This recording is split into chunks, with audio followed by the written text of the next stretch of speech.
I'll bail before we really get started. I'll see you guys next time. All right, Brian. You take it easy. Brian. Yes. All right, since we're opening the pub, I'll stop with the Star Trek tomfoolery. But that means I need to leave and change my damn name. No, that's all right. No, You can jump out and pop back in if you want. Well, you're off I'll be duty. right back. I'll be right back. All right. He's like, I'll be right back. Gone. Did you see what I did to my the background? I put my logo like it's burnt into the wood. I did notice that. It looks really good.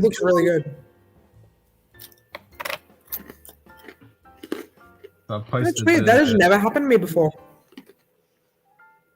There you go. Something new. Yeah, because my niece is awake because she's just like, I don't know why. I think she's just trying to reset her body clock. But no, she's awake at the moment. And she's been sending me these weird TikToks just because we send each other TikToks all the time. She sends me weird TikToks. And then it leads me down a rabbit hole. Because I follow that made me happy. I'm going to find out what that music in the background was. And then that'll lead me to something else, which leads me to something else, which leads me to something. Because I chase the dopamine. It's literally how I live my life at the moment. Yeah. And then as a result of that, I found a piece of music. And I started listening to it. And I was like, this is really, really lovely. It's a beautiful piece of music. And next minute, I know, my screen's like fucking gone. I was like, what happened? But I don't even feel like I fell asleep. I feel like no time has passed. Nope. You only had 5 minutes. Yeah, because it's only 1:17. So it's like... Cheers, guys. Night, guys. They get some sleep. Yeah, it's 3:15 in the morning for them. Yeah. Yeah, my girl up in Toowoomba. No. I know she's asleep at the moment. She was like, I'll bookmark the, where the F is everybody? I don't know. She's like, I'll bookmark and put a notification and everything in my phone to watch the whiskey track and everything tomorrow when I wake up. Nice. And I was like, okay, just put it on in the background, sweetie.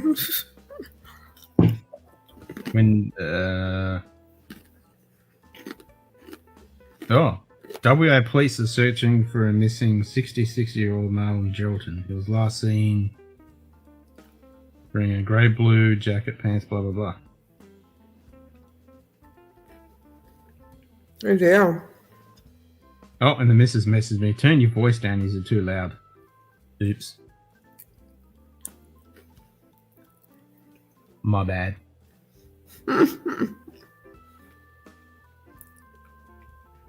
That's funny. You're in trouble. Always. It's like, that's the way. Yeah, it's only the depth of berries. Yeah.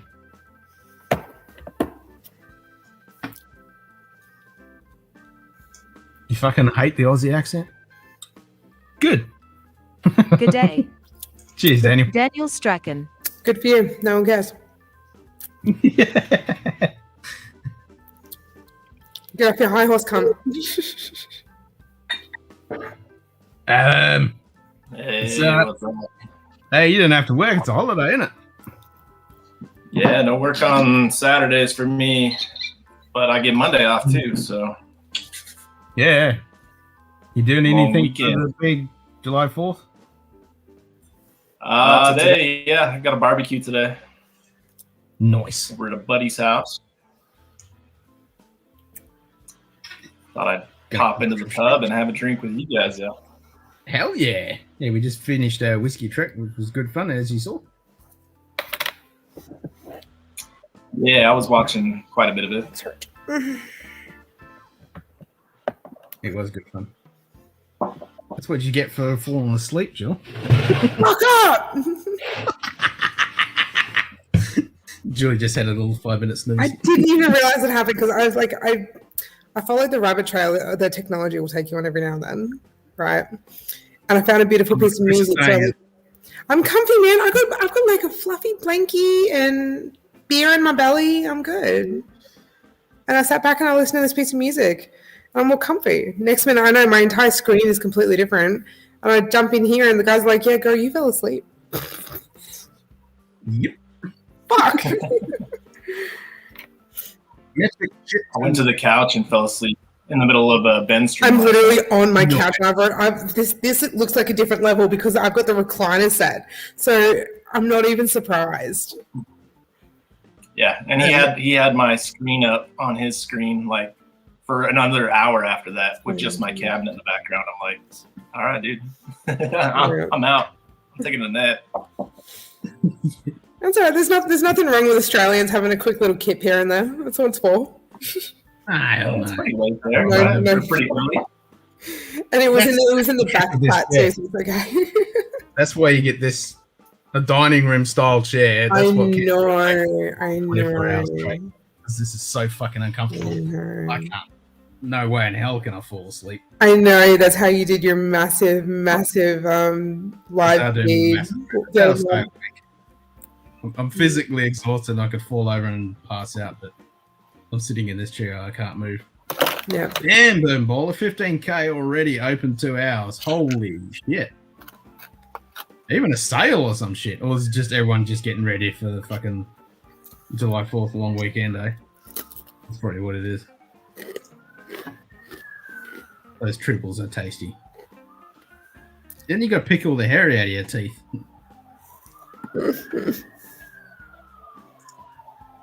We all said you were off tuning, Jess.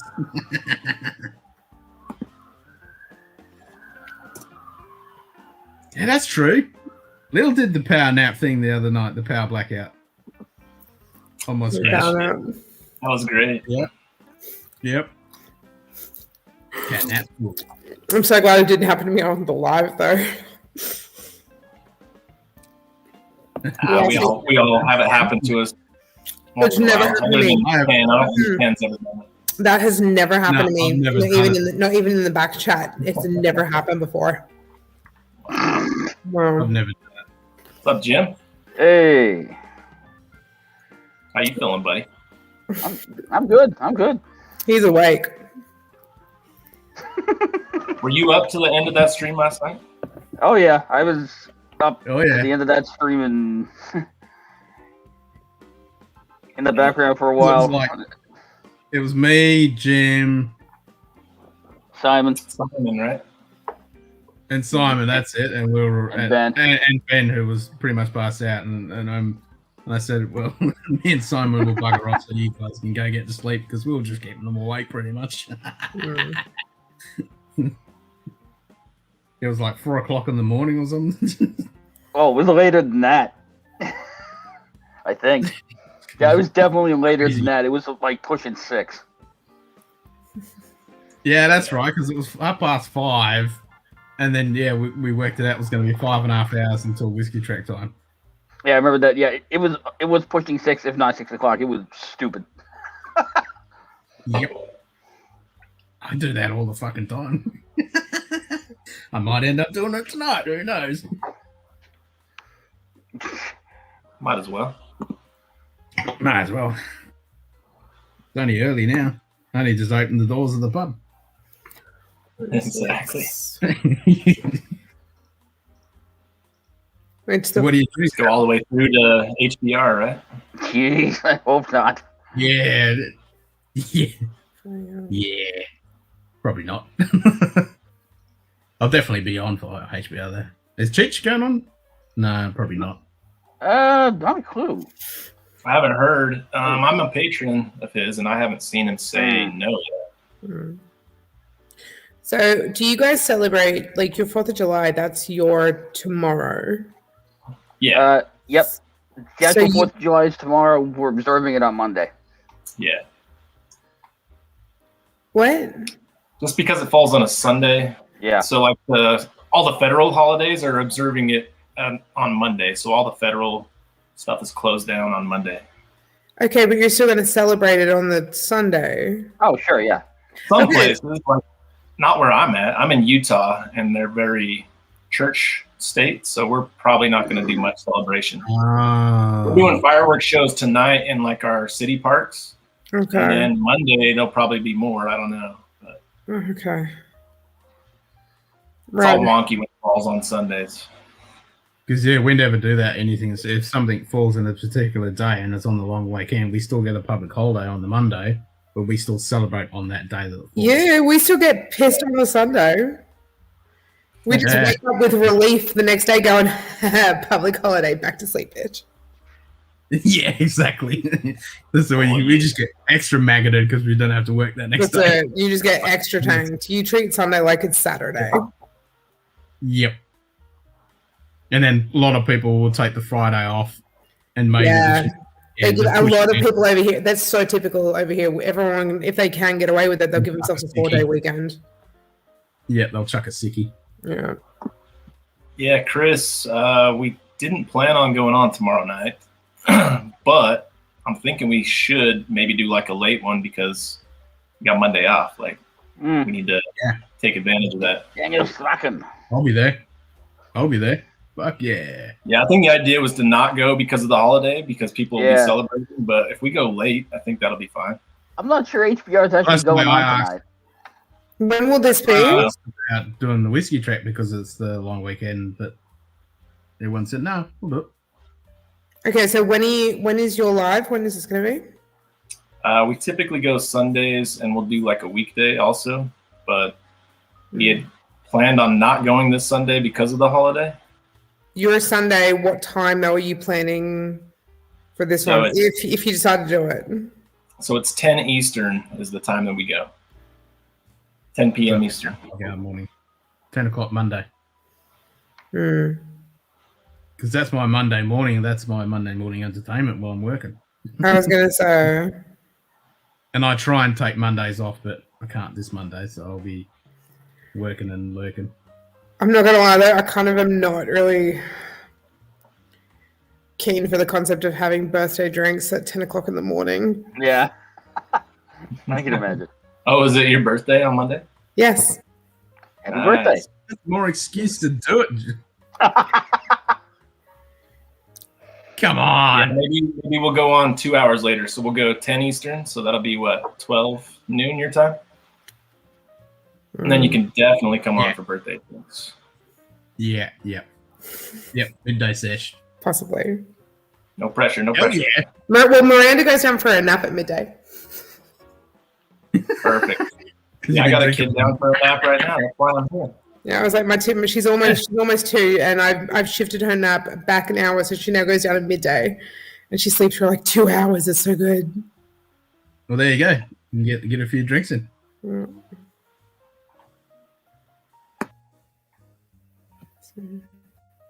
So Daniel's saying the best July holidays 11 12. King, Billy, and 150 bonfires. Hell yeah. Friday, yep. Tuesday off. Then you get late Thursday, first thing Wednesday for the party. Yep, that sounds about right. Yeah.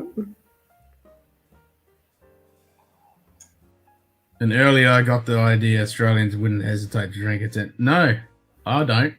I got no idea, no problem with drinking it. Normally we don't, but the reason why I'm saying this is because my son's not going to be at daycare when normally on Monday he does.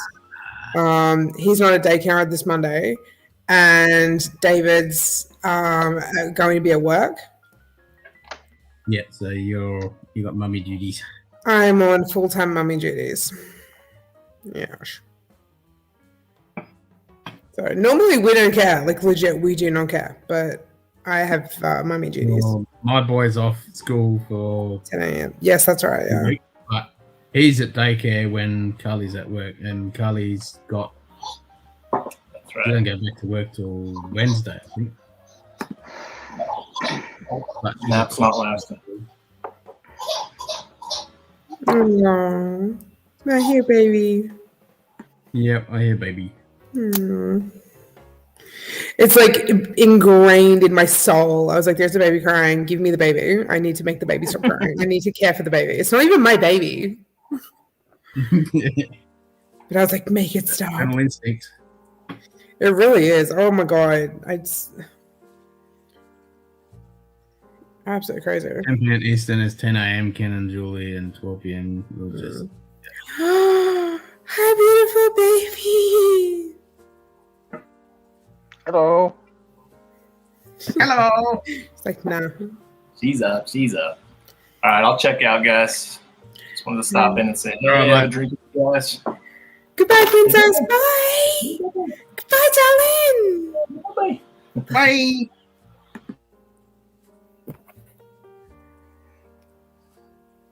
Man, I just then.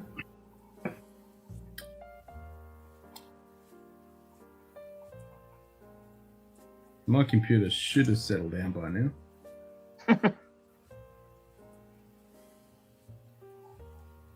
Yep, it's down to like 3/4 CPU usage now. Yes. Ooh, 50. Anyway, it's 1:30. I'm gonna go check on my smalls. Check on the little ones. Yeah, I'm gonna go check on my smalls, go and check on the dogs because they've been coming in at night since we got here with the winter because they're not used to the cold this early in the year.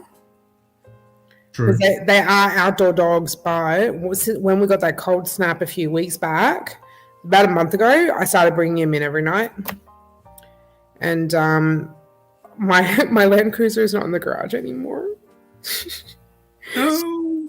I know. I have this freaking like beautiful 2019 200 series fucking Land Cruiser in the driveway. Oh well. I don't regret my decision. I'm just like, fuck at the same time, but I don't regret it because I've converted the garage into a really nice warm bedroom for the dogs. Nice. So they're in at the moment because they were freezing out there for the first couple of nights. I was like, nope, inside because they're used to the temperatures. It's just your cold here is so different. Like your 4 degrees here is so freaking different to our 4 degrees back east. Yep, it's very crisp over here. It's freaking cold, and it happens so fast too. So I brought them in here, and hopefully within the next couple of years they'll have acclimated. But by then they're going to be inside. And they'll grow their winter coats. That'll be better. That's it. I'm looking into one of the companies that's local that actually make those buffets and everything that have the crates built into them, the massive ones. Yep, like Chris just said, 1 week of cold in June, 1 week in August, and that's it. Yep. That's it. That's exactly it. We get we get like a little bit of frost for about a week here or there. That's it. And then it's just windy, depending on how close to the coastline you are. But now this year actually got quite a bit colder earlier. Normally it doesn't. That's what people have been telling me. They're like, no, it's normally so much colder earlier. Like, it gets into your bones out here, though. Like, oh yeah, you feel it. Holy shit! Like in summer up, like Jim up in North and up in Canada. I mean, fucking hell, they've been getting fucking sun inferno fucking weather in Canada. Jesus. Yeah, it's cooled off the last few days. It's actually been kind of overcast and rainy the last couple of days. Like, I don't know if you can see out. You can't really because I'm too low, but it's just kind of gray and wet right now. Yeah. But it'll probably be back in the 70s next week. The Gen Zers are in Canada. Fuck, I can't. Okay, I'm so sorry, but I always do it. I don't even realize I'm doing it, but I always say Canada.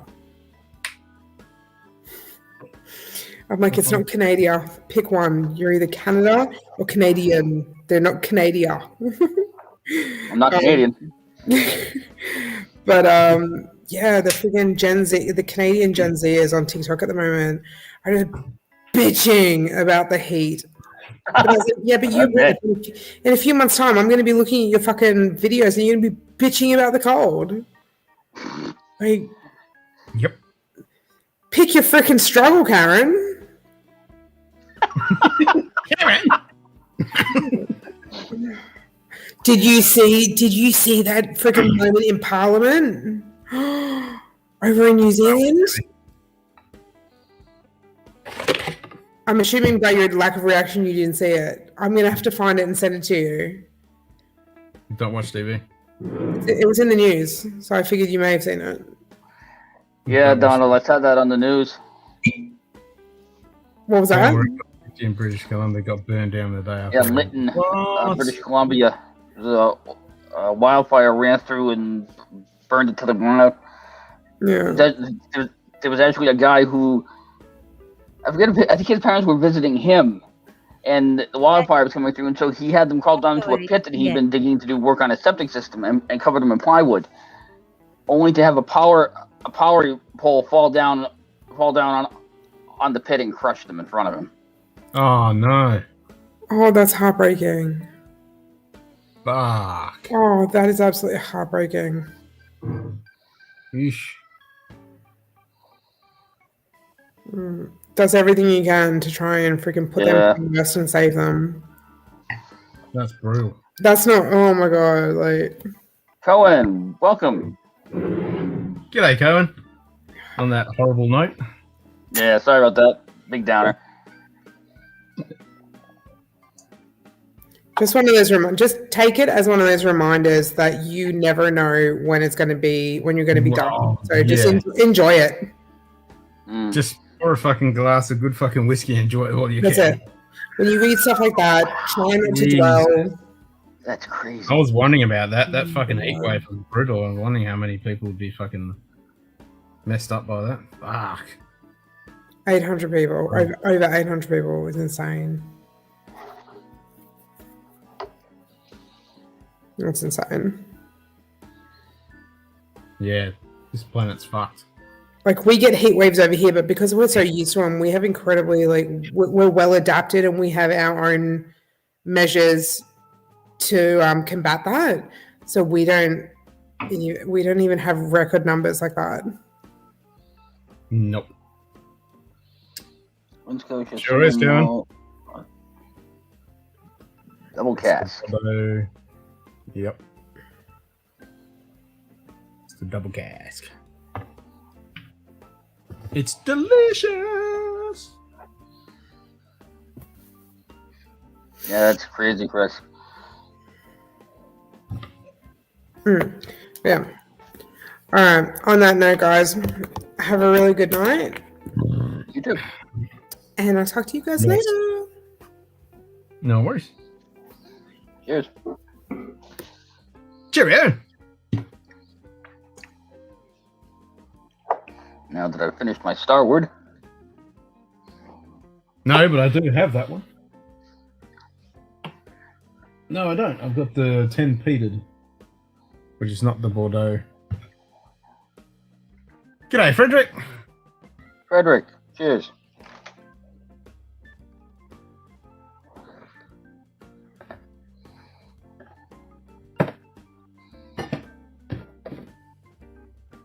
Oh, Sugar Kitty eating Dribble.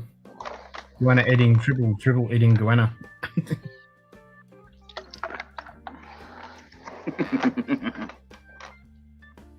Good day. Charles Ashworth.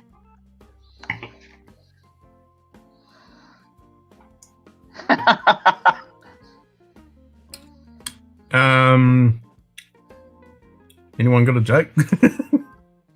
Hang on, I'm working on it.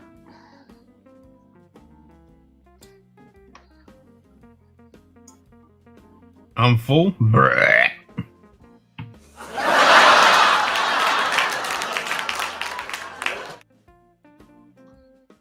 There you go. Laugh track. Does that work?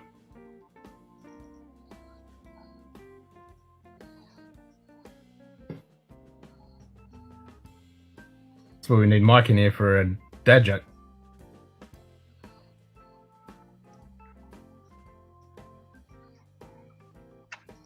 Cheers, Chris. Mr. Whiskey Shits. Just Cheers, said Chris. Mike smells fishy. There you go. There's a funny one. So here's an animated GIF that Sugar Kitty can use. You're a tractor for a human.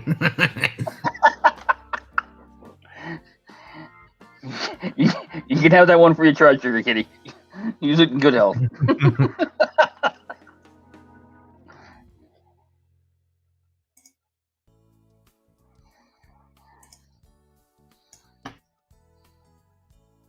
No, I don't have the 10 Bordeaux. I wish I did have the 10 Bordeaux. Now I've got the double cast, I've got the Victoriana, got the 14 Port, got the 11, and I've got the 10 peated.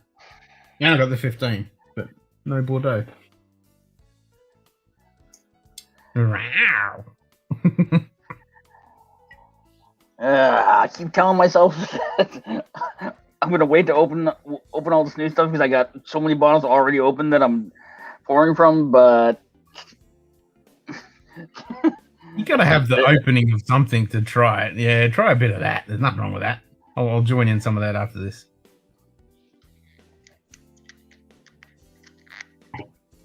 I need to get another bottle because mine's dead. I mean, so far the only thing that I required recently that I've opened is that green spot, and that's because there was no way I wasn't gonna open that. What's your point, human? Yeah.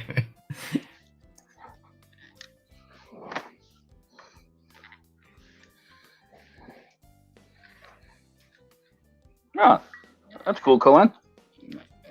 Anything interesting? We got 4 or 5 different on pre-arrive from Good Carmel. day. They're coming in this one. Nice. Clint Hickey. G'day, Clint. Mr. Hickey, welcome to the chat. Wow, that was a nice pop. Oh, nice pop. That calls for a. Ooh, hello.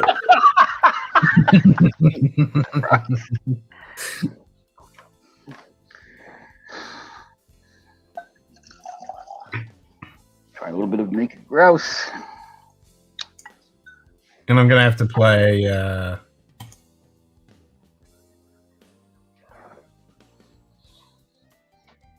Just because we did that episode, I got to play that now.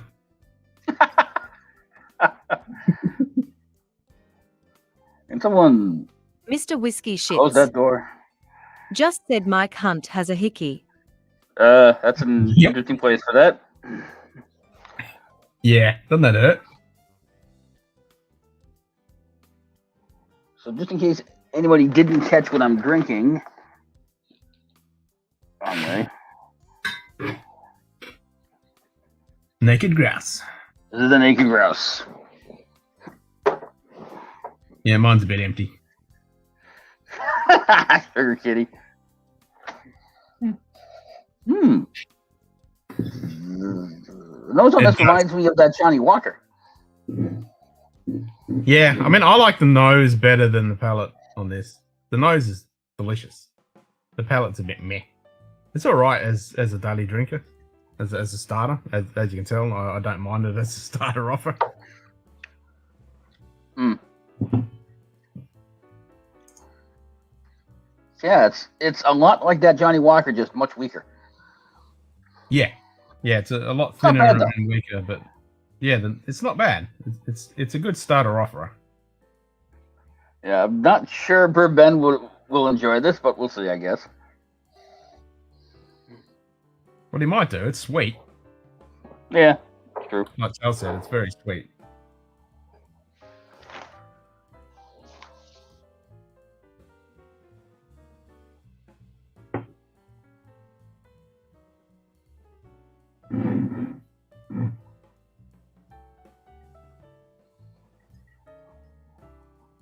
And I do like how the grouse is into the bottle. Yeah, that's really cool. This is one of those bottles I might actually keep just because it's a really neat bottle because it got the grouse baked into the glass and no label. Which is why it's called the Naked Grouse. Yeah. Hey, welcome. G'day, JD. Hmm. Yes, very Cool good draw. choice. Yeah, I know. Likes the naked Yeah. grouse? Nice. Ken's drinking the good stuff and I'm slumming it. No.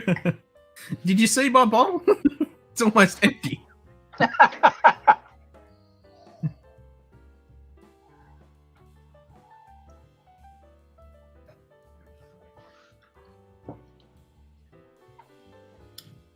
And that's it. You know, someone who isn't a whiskey drinker drinks it. So there you go.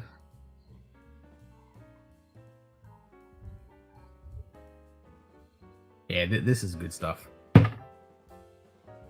Fucking for the price too. $70.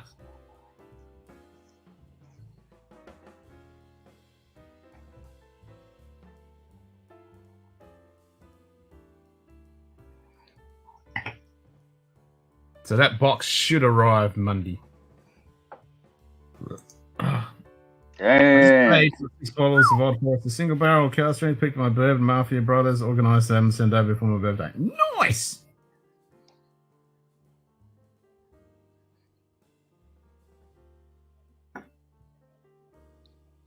Damn. And that list you put in, holy shit.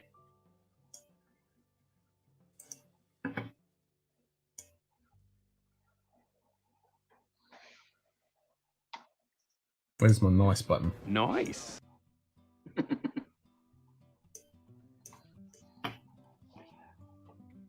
Yeah, so I hear Ken has a new present hiding under his desk, and I don't mean that.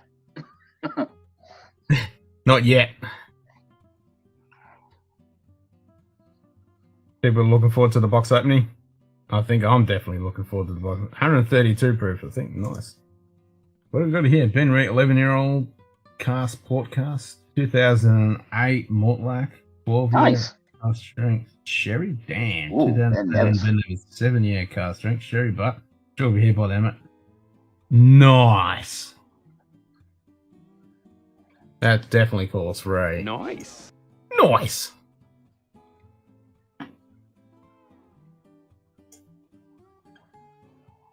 Vacation starts on Wednesday. Woohoo! And you finally get to have a drink. Sweet.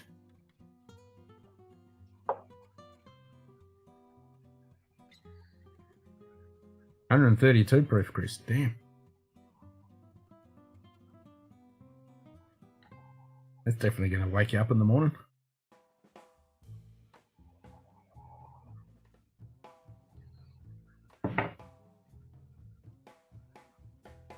Yeah, I've lost track of how many times I've Googled a whiskey only to have it show up on KNL's website. So yeah, that store's no joke. Yeah.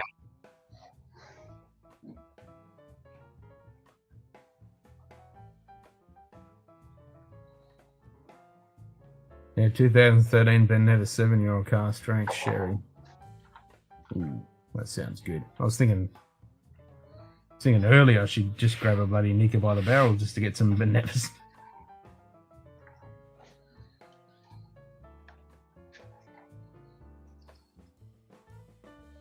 Yeah, I wish I could get some more bloody Japanese stuff.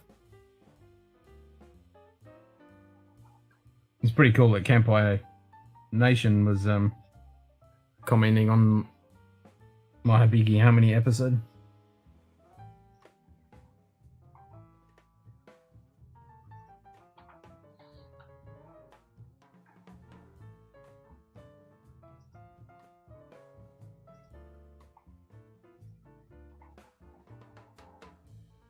Did you buy any Bimba? Wouldn't mind getting some Bimba.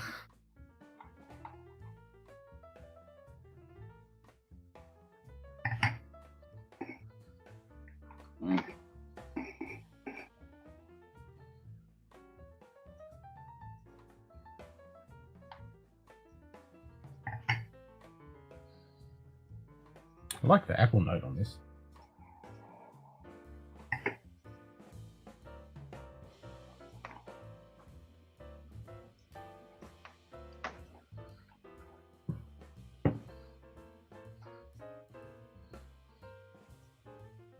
Yeah, that's the problem now.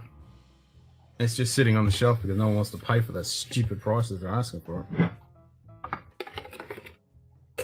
And I really want to get a bottle of that Blossom Festival, but that's kind of like $2,000 freaking dollars, that bottle. It's fucking stupid.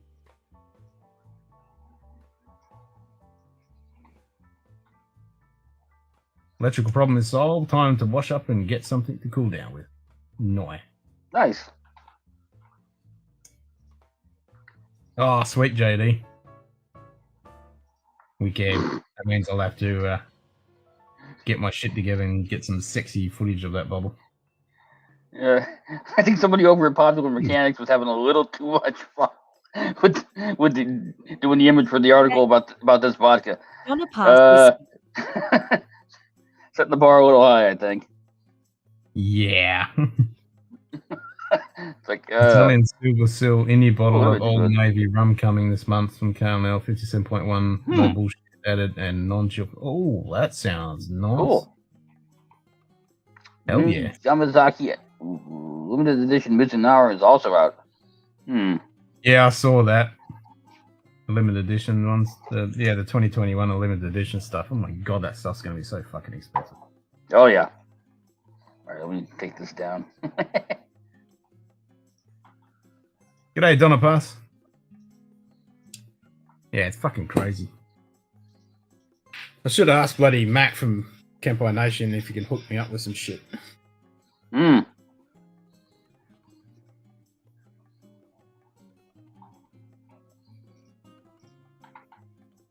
Yeah, I can't say that I was familiar with that channel until you mentioned it, but that could be a pretty cool collaboration. Hell yeah. I'm sure your wife would enjoy it. Oh yeah, as soon as there's a bottle, when he comes up with a new episode, I always send it to the missus. Like when they came up with that Blossom Festival, and I went, "You got to watch this one," and she's like, "Ah!" Very funny, Frederick. Yeah, but Nevis. Nevis. That's why I want to get a bottle of that bloody Nika from the barrel, because it is the Nevis, and it's not that expensive. And so far, yeah. I mean, I think you're on the money with this. It's not bad, but the nose sets the bar far too high for the palate.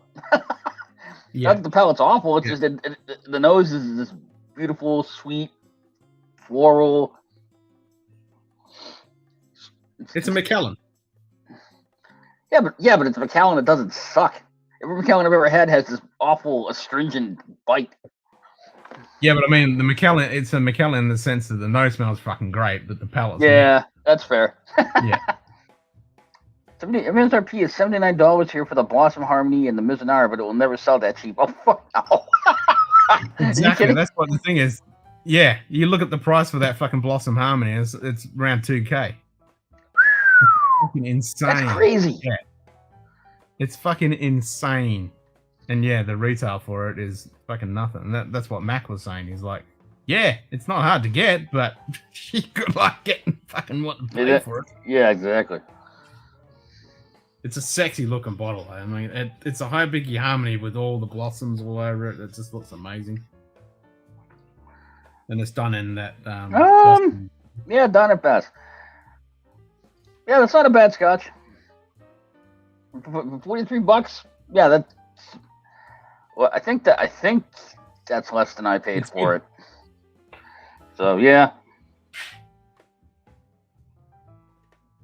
I can't tell if that's a good thing or not, Frederick. Still have a nearly full open bottle of High Bicky 12 and 17. Yeah, I won't tell my missus that. So that's for samples. Yeah. Not as good as the regular harmony. Yeah, that's what they were saying. It's just different. I just want to get it for the missus. I mean, but yeah, I ain't paying $2,000 for it. That's for fucking sure. Hell fucking no. Shut up, whiskey shit. Yeah.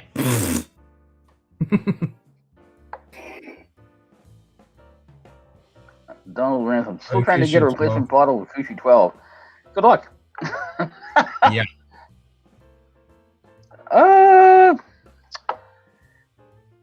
Yes and no, Clint. I've certainly seen some places where it definitely seems like maybe the price is kind of dipped a little bit. Lava Man. I think overall the market is still catching up to the tariffs being dropped, because you're not going to see a lot of those prices change until stock turns over. So in some cases you have stock they still have to move, and in other cases you have stuff they just haven't gotten restocked because they stopped buying it because it became ungodly expensive for them to buy it. But yeah, I think over the next year and a half, you'll see prices come back down to something resembling normal. Can you get any more of those and ship them to my Florida address? Because yeah. Like, seriously? Love him, man. In the hose. Yep. He went, oi! Yeah, COVID shipping delays too. Although I think a lot of that has started to ease off too. Some of it anyway. Yeah, certainly not here in Australia. Fucking hell, shipping shit. Yoichi and Yamazaki apple brandy finishes. Ouch. $230 each. Yikes. That's apple brandy finish. I know, right? $60 for Harmony? Like, goddamn. Yeah. I don't think I've ever Yeah, seen that you can get cheaper than them. 80. No, if you can get them, but let me know. If you can hand deliver them to my Florida address for me.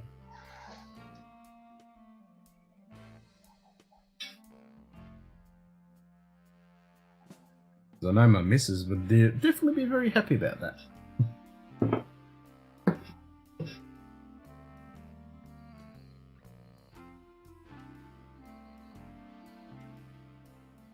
Ah, Clint, thank you very much for becoming a patron.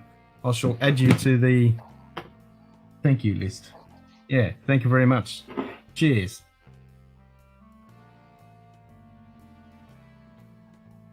It's now 65. Oh, it's still 65. That's still bloody a bonus. As Jim just said, can't get it for, I haven't seen anywhere for less than 80 in the States. Yeah. The other thing I've seen at Costco, or at least at the Costco around that I stopped at, was the new Offerman edition for $72, which, quite frankly, I don't think anyone else has it that cheap. No, I paid 80 for it. Yeah, that's an $80 bottle all day long, just about anywhere else, if not more. Yeah.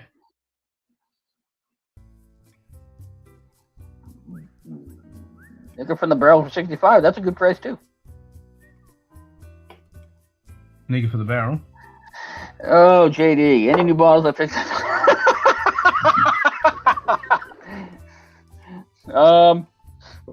How many goes for 130 from Donald? It's like 200 here.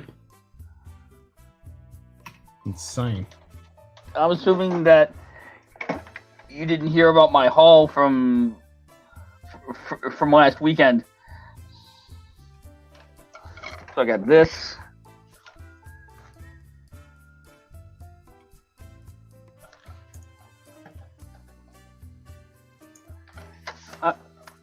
I love this tube.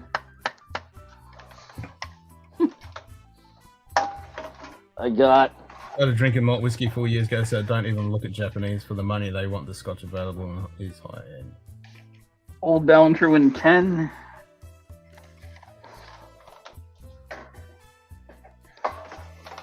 $100 bottle. Bugger. I got this particular. Yeah, I picked Yamini. Yeah, that's it. Is it 43? This is a cast strength Kalila, single cast. 43. I just like teasing Ken with that one. Yeah.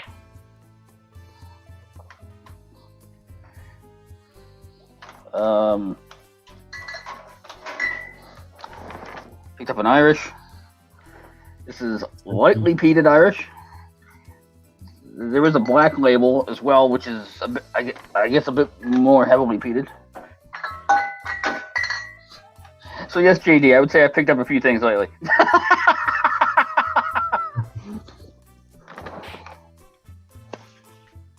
No, God, Jesus, no.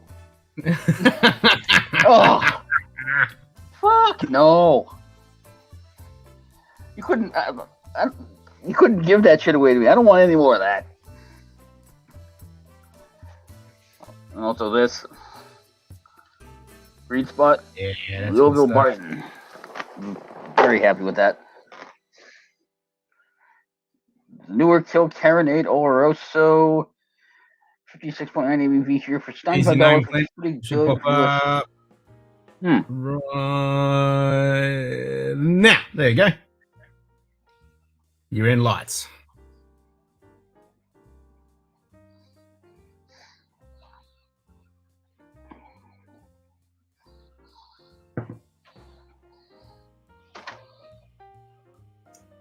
Got the Newer Kill Current 8 Old Ricer 56.9 OV for 95, which was pretty good for US. Sold out in the UK too. Let me get it here. £50 in the UK. Damn, 95's alright. Nice, Donald.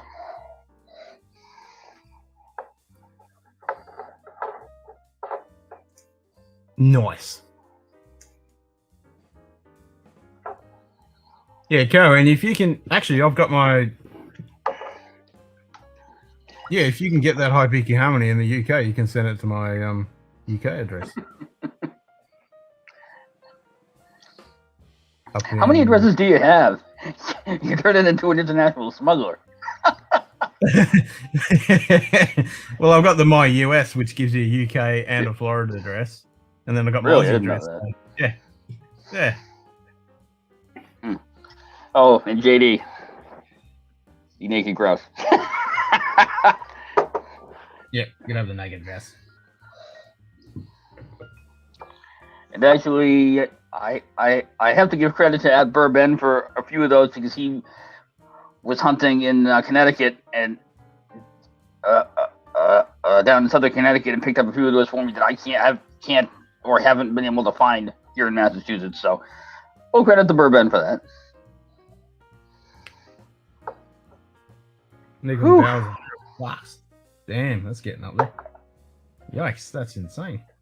I think I can find that around here for 75. I'll find out if Costco has any currently, but I doubt it.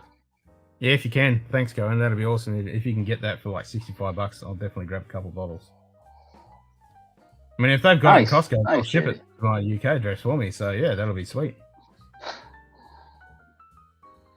Yep, we've all been fucking touch wood. We've all been fucking win-win so far. Been very fucking lucky.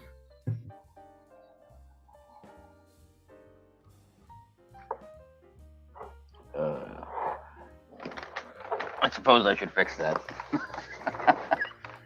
What's that? I just looked over here and realized that the Johnny Walker box that I picked up while I was off camera a while back after we ended when I hopped off camera right as you started this, I went and grabbed a couple of things. One of them was that Johnny Walker celebratory one, and I put the box down upside down. Oh, okay, yeah. I might want to flip that over. Yeah, I might want. Peated red ale cask finish. Oh, yes. Interesting. Please. Yeah, I'm with you. Very interesting. Peated red ale. Damn. Hopefully it's not overpowering of the spirit, though.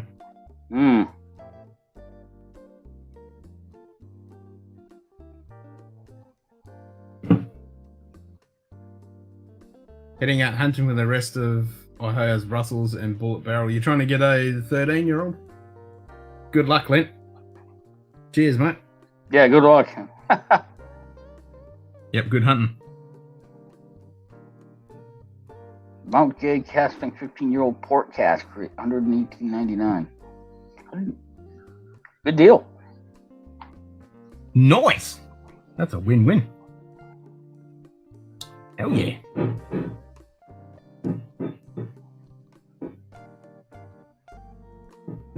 Yeah, the Whiskey Club, I know Lil just got that new, but the Whiskey Club this month, actually it'll come out Monday, it'll come out of my bank, but I've only got enough money to get the tomatin.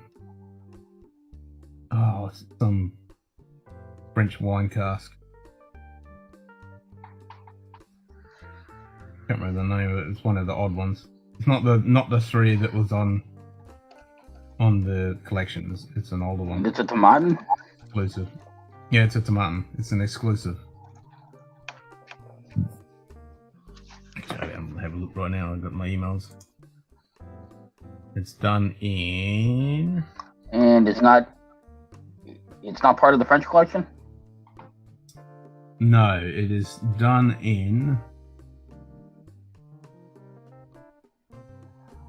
the Dijon white wine, French lemon oak. Yeah. Verdejo. It's not the normal ones. I think it's an exclusive. Yeah, that's fair, Donald. 'Cause I think Walsh. I think they're writer tier. They're writers tiers as well, right?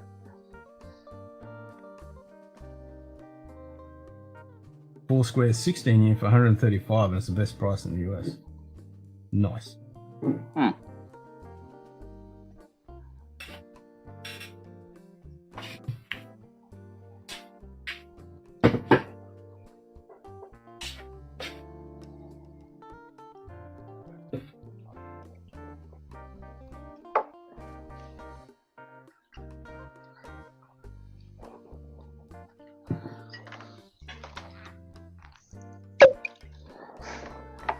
That's a good pop. It's a good pop on that bottle. I think I'm just gonna stick with the Naked Grouse for now. It works. It does. That's why my bottle's 3/4 dead. Well, more than 3/4 dead. Good news for me is Irish whiskey is going to be cheaper and even more available in Canada. Canada is limited outstanding discriminatory levies and markups in Canada. I wish that would happen here. Yeah. Keep bragging. Still look at my for Cullen and Irishman 17. Yeah, that's what I thought. And generally the limited editions that they've done of the writers' tiers have been pretty decent. So yeah. I'll just keep showing Donald this one. Oh, is that Bushnell's Causeway collection? Yeah. Fuck you. I wish I'd grabbed 2 bottles of that, god damn it. It's fucking tasty.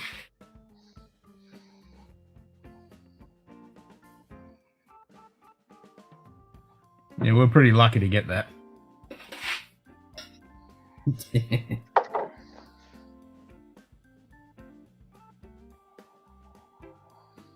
Might have some of my 16 after this.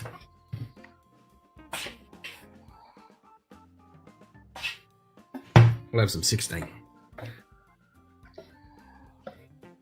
Yeah, and maybe my opinion will change as I get a little further down into this bottle. But the more I drink this, the more I can see this one sitting on my being in my rotation. You can say that it's an excellent. If you're sitting down and having a few pours, it's a great way to start. And it's not bad Scotch at all. Right. No, it's actually not that Especially bad. for blended. Everyone says it's really good because for the price of it and what you get, and it's a blended malt. It's actually not bad. It's just a shame that it's a little thin. Yeah, I'm gonna have to talk to the whiskey dick because he lives in the next town over from me, and he's seen it around here somewhere. So I'm gonna have to ask where he's poking his head and they've seen it because I have not seen it. Yeah. Yeah, I've been Good luck, Coed. trying to get a blue spot. I can't find it anywhere. I've been looking everywhere on the UK market and US market, and I just can't get it for without paying $250 or whatever the stupid prices go for. Yeah, somebody in the chat has 2 bottles. Yes, I know. Donald. Not mentioning any names, Donald. Yeah.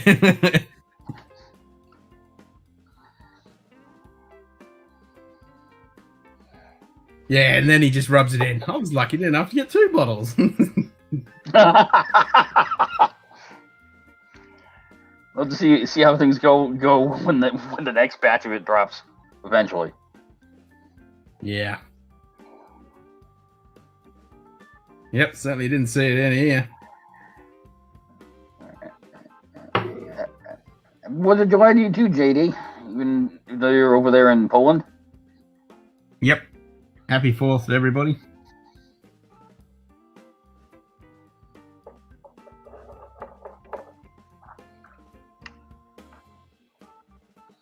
It's already the 4th here. Yep. It's already the 4th here. Yeah.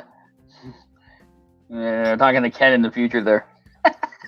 Yep, spinning globe, earth turning shit.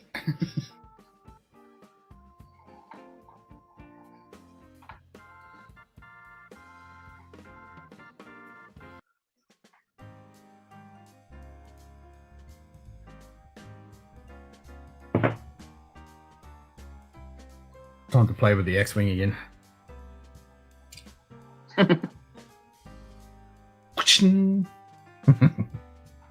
I am gonna throw the link to the pub into the Discord and see if we dry anybody out. Yeah, give it a go. See if anybody's up and about.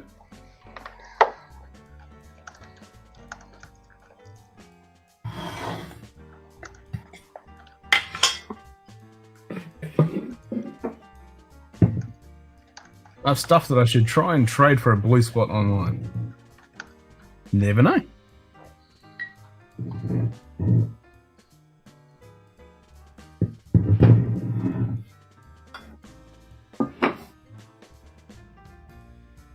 Oh, that Riders Tears masala. Nice. Did America burn itself down in the year in the future? Nah, you have to ask 60 Hertz over in New Zealand. He's in the future. Because even Chris and Lil are in the future from me, so.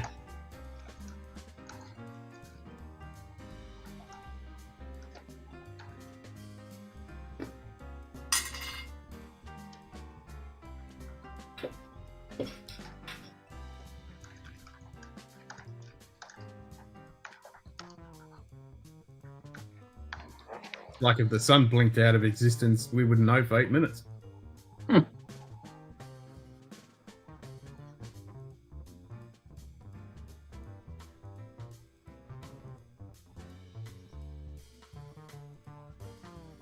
Takes 8 minutes.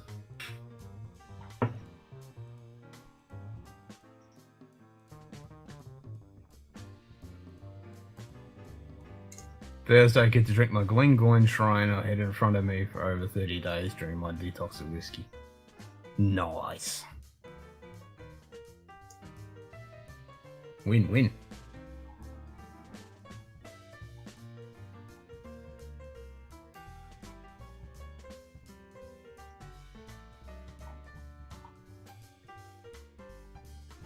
What on earth? Where the hell does Matt Citric over at Whiskey Crusaders find this stuff? I know. God damn, he gets some good shit. Did you see the video he posted today? No. They're reviewing some wasabi liqueur. Oh, God. It's Bowls Wasabi Smash. What? Yeah. Yeah.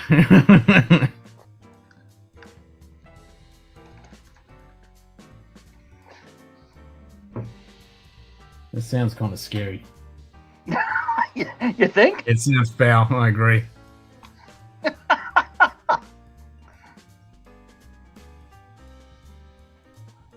Can I put Castle 12 Stop it? Never heard of that one. Yeah, that is true. He's like a giant magnet. Everything whiskey just moves towards him. Except this isn't even whiskey. I know, it's just some weird stuff. Well, that's what they've been doing. They've been doing some weird stuff. Well, they only just did Lagavulin 16. Oh, bowls. Okay. Yeah, that looks like... Yeah, that looks nasty.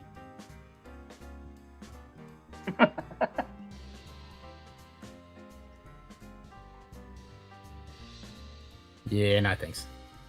I'd give it one try. I mean, I'm trying to imagine a wasabi flavored liquor, and it's just like, no. Yeah, that's just gonna burn. Freaking Glengoyne Teapot Dram, also known as Unobtainium. Everything bowls Everything is nasty. bowls is nasty? I wouldn't go that far. I've never had anything bowls, so I wouldn't have a clue. I mean, it's not... most of the stuff's not really meant to be drunk on its own. It's used as a mixer.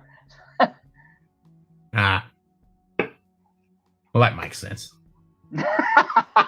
Sure, maybe. Yeah, pretty much. I'm gonna have to watch that review just to see how they react to it. I imagine it's gonna be pretty hilarious. Yeah.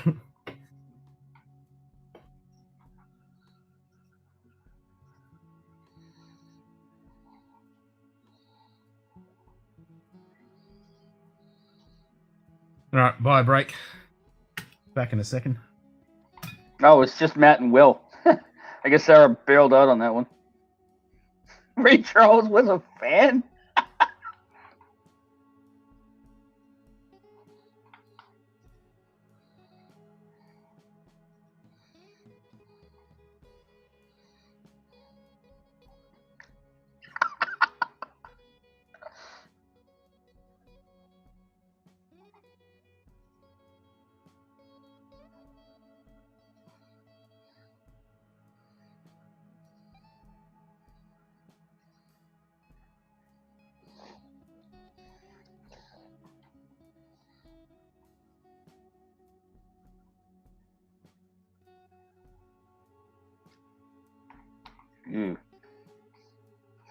Ugh.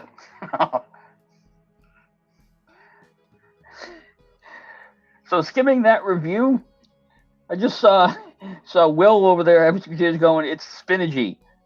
I don't want anything to do with anything alcoholic that tastes like spinach. Simon! Good morning. Song and dance time? Hell do I look like to you? A trained monkey? Oh. I have no idea how to entertain you people while Ken's on a bio break. I'm not that entertaining on my own.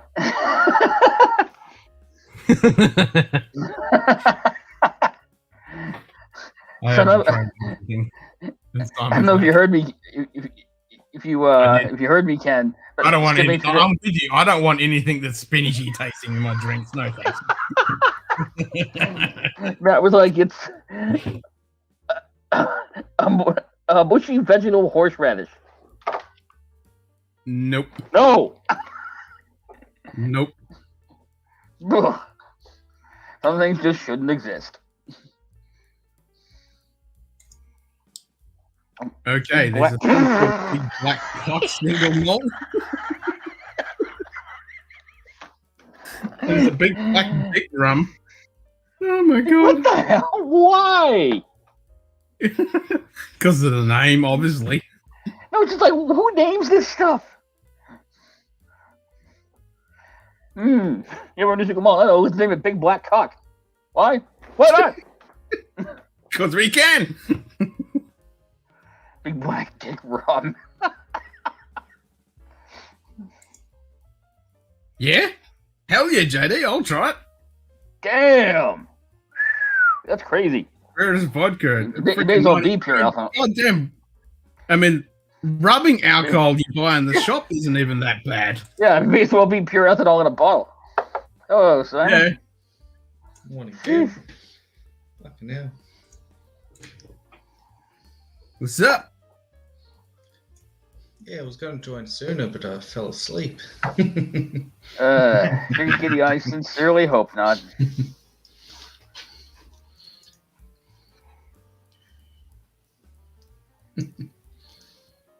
Good day, Adam. What are you drinking? Starting with some Glenlivet 15, just to get the palate going. Nice. 95% electronics cleaner on Amazon. Yeah, that doesn't mean I want to drink it, Lava Man. Exactly. That's what I mean. You get 95% rubbing alcohol with isopropyl alcohol. So 95 to 96 ABV. Hell yeah. It's like, I'll give it a go. it's like you can usually buy 95 or 96% alcohol in the store, except that it's called methylated spirits and it's poisonous, so you can't drink it. Yep. Except how you just send me a sample of that, because that's not hazmat, that's flammable fucking explosive. Yeah, talking about hazmat, that's hazmat on a whole other level. Mm-hmm. Yeah. And yeah, Donald, those would be entertaining reviews, yes. Yeah, the chicken cock. I'm imagining It's fun to watch. Sarah would excuse herself from those reviews. Then again, she might want to be not excluded from those reviews. No comment. just to pull the piss out of the name of it. No, we just call it Everclear.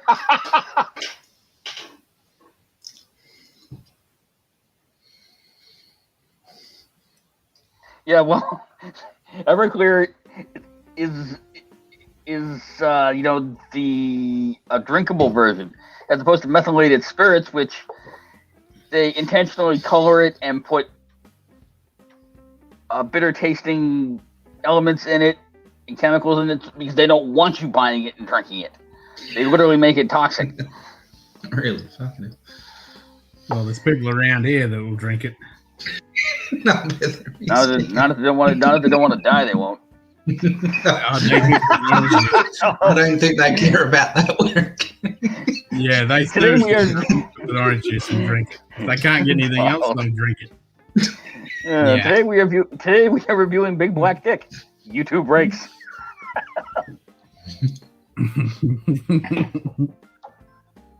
Big black dick and big black cock.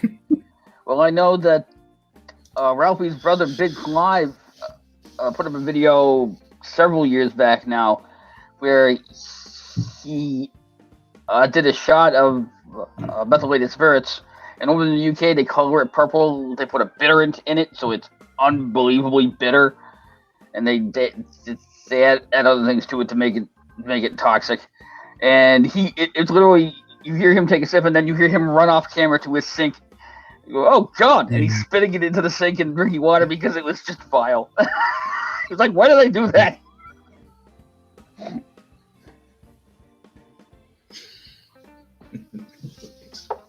Fucking hell.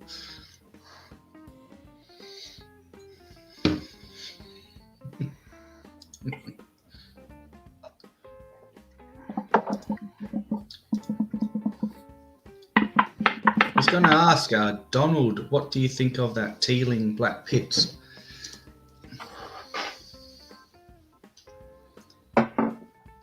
I just picked up a bottle today.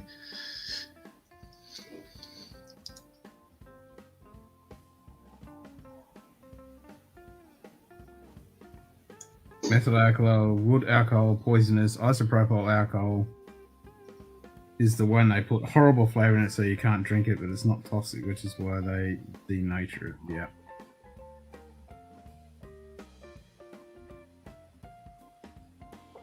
Yeah, just for the BBC review.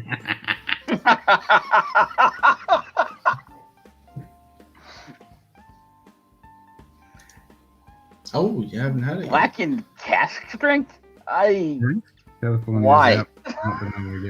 What is it? Blackened? That's the Metallica. Metallica. Yeah, it's the Metallica. Oh, the Metallica. Except yeah. now it's a cask strength because it didn't punch hard enough, watered down. Somebody should get a bottle and send it to Marty. Oh, here we go. I'm gonna picture it in the memes. I'm afraid to even ask.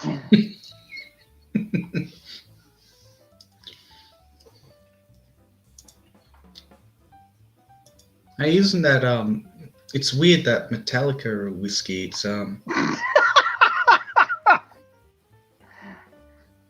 Okay, hang on. I'll throw this up.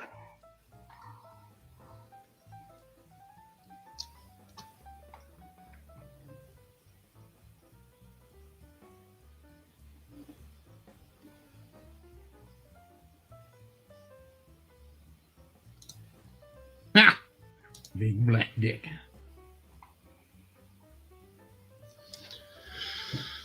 I like the sign next to it. Experience BBD. Yeah. Hang on one I second. Google that. Don't Google that. Yeah, don't Google that. There you go, Ken. You can zoom in on me if you want, so everyone else can see.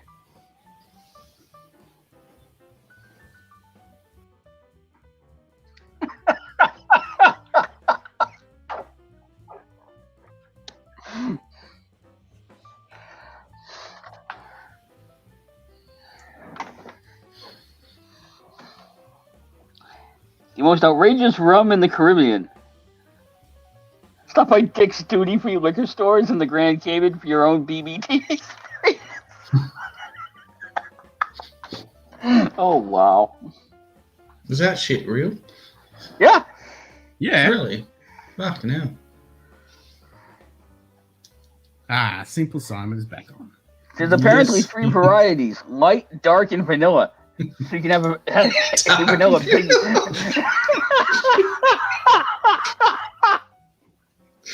Yeah, I'll have the vanilla flavour. Gee, thank you. Vanilla Big Black. Mm. Oh, the layers. I'll have the chocolate flavour. Gee. Oh, God. I want a dark chocolate, 80% cocoa gin. A coconut. Of course there is. Oh, God, there's a coconut one. Sugar Kitty. Big black duck. Top shelf, Dustin. Hey, Dustin. Yeah, that's just in Yeah. time for the big black. Yeah, Yep, big black. Jim, yeah, Jim's just enjoying his big black dicks. Shut up. Corner.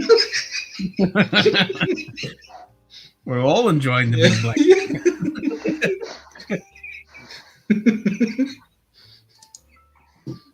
Hmm.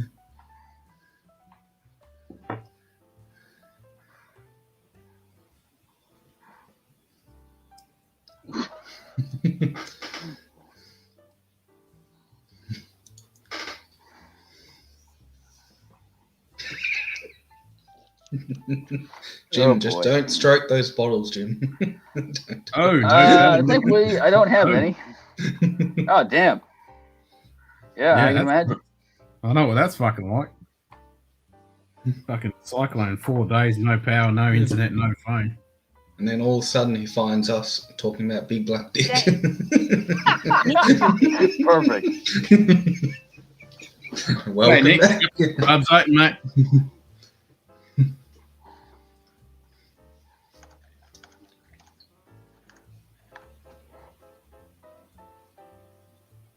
I did not know about this dream. Everything goes in the fucking Okay.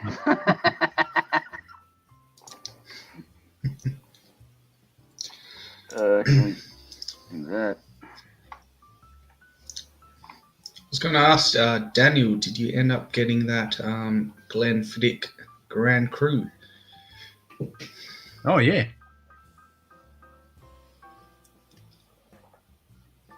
Because yeah, I've seen it around, but yeah, You got that what's the name?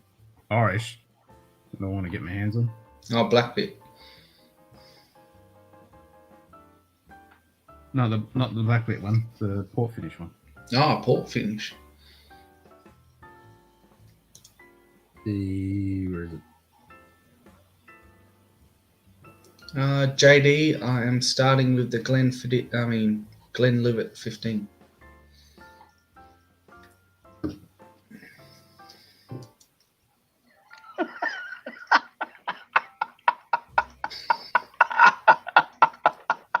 The Rowan.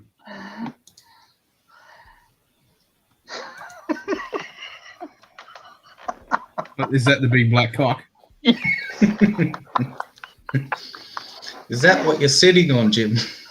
Oh, you pervert.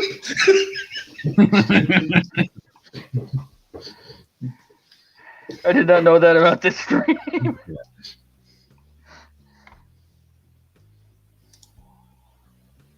Look at this sexy fucking picture that Daniel put up. Look at that. Yeah.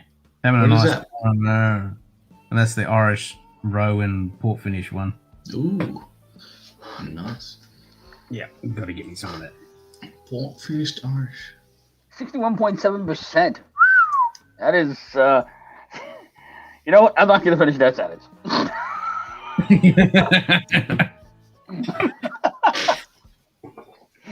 Nothing good will come of that. Oh, fuck. Oh, I shouldn't have done that. Okay, what's next?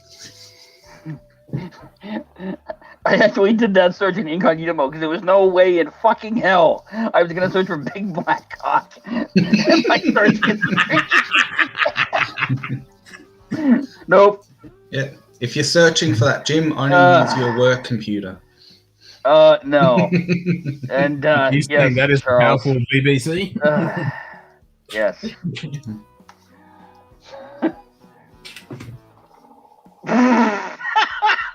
Oh. Fucking love him. That is a strong cock.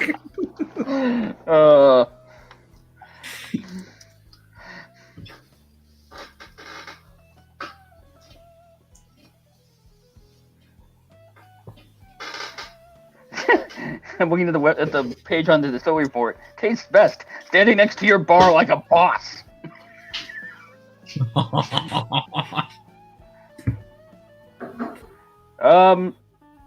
Apparently, this is Australian. Oh, is it? From Wakamin, Australia. Mount Uncle Distillery. In Well, Queensland. that sounds fucking... Yeah, that sounds pretty bloody right. Of course. Sounds about right. Of We've course. got that port that just says good fucking port. Of course, the big black cock single malt is from Australia. Yep. Sounds about fucking right. It's not just big black cock, it's rare big black cock. Oh, it's rare big black cock. That's the label says. Okay, that's enough of that. Jesus Christ. Now that I've destroyed any sense of decency or credibility this YouTube stream had. You're welcome. It's the Munted pub. It never had any decency.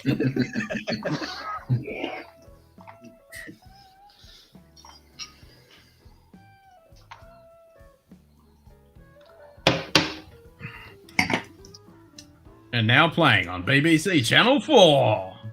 Big Black Cock.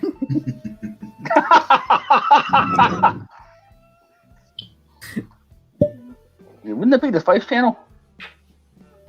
Never mind. Yeah, BBC One. Big black cock.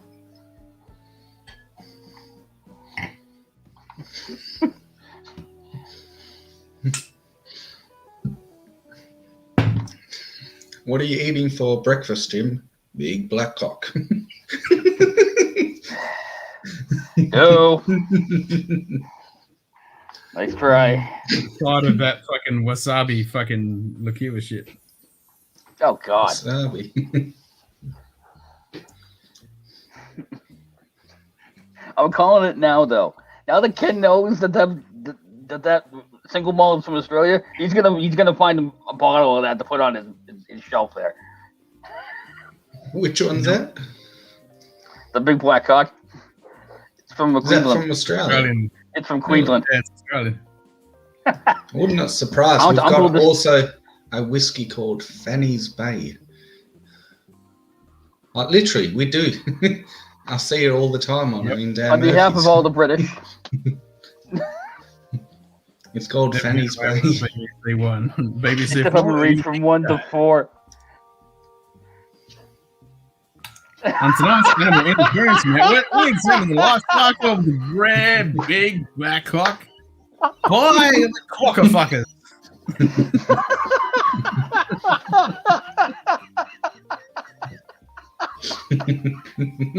We break, Jim.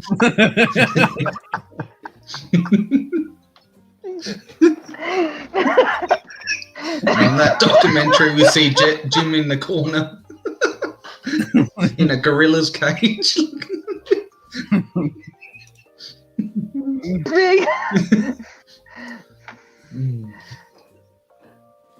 Gorilla's cage. Where do you think I live, dude?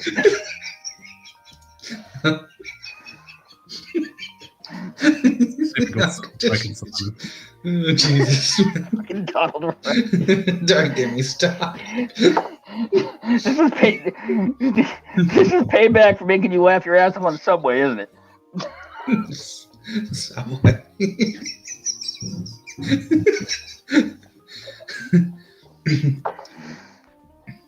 When you had Subway, did you have a big cock meat sandwich?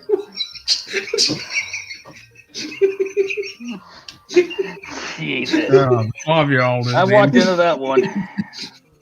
You did. You left yourself open. Hang on.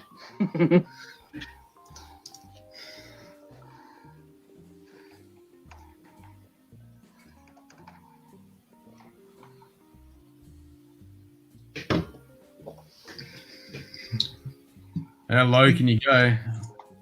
Well, we are down under. Pretty low. Pretty damn low. Mm-hmm. There ain't no bottom. Especially with Jim on, we can go pretty low. Apparently. Yeah. Come on.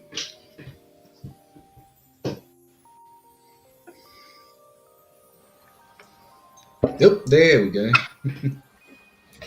The David Frederick Attenborough light.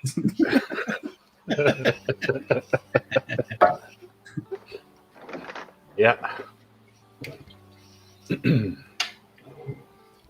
Figured since I caused a bunch of chaos and mayhem, I may as well own up to it, apologize, and then Do it again. yeah, do it again and have a dram with you guys before I have to head back out later. Yep. So I That's all will. I could think of.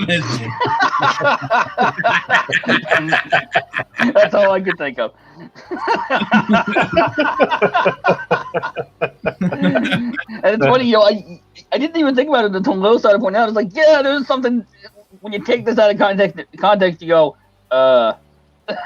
just the face, you're like, Yeah. Yeah, it kind of looks like, hey, I'm gonna have fun with that later. I mean, it is James D. Kirk. Yeah, Never especially know. That's right. especially with William Shatner's voice, the pauses in between, the oohs and ahs, Oh, yeah. Oh no! with Oh, that stop! cadence. Yeah. That Oh. looks like, what is that? A gerbil. Yeah. Oh, that's it right there. That is What it. have I done? Right. Too bad that thing wasn't coloured black, Jim. Christ! Ah, God damn it! That's awesome. yep. On that note, I'm going to have some of this just for the hell of it. Nice. Ooh, blue spot. Montellana. Nice. Ah, yeah. Sugar Kitty. Is that the BBT Big Black Dribble hamster substitute? What have we done? Okay. Yeah. Okay then. Okay, let's try and steer this back to whiskey. Yeah. So- Hold on. Get it right. According to the guys at South Park, it's a gerbil. Yeah, And exactly. Gerbil. Totally different animal. Yep. Yep. Mr. So- Garrison. Oh,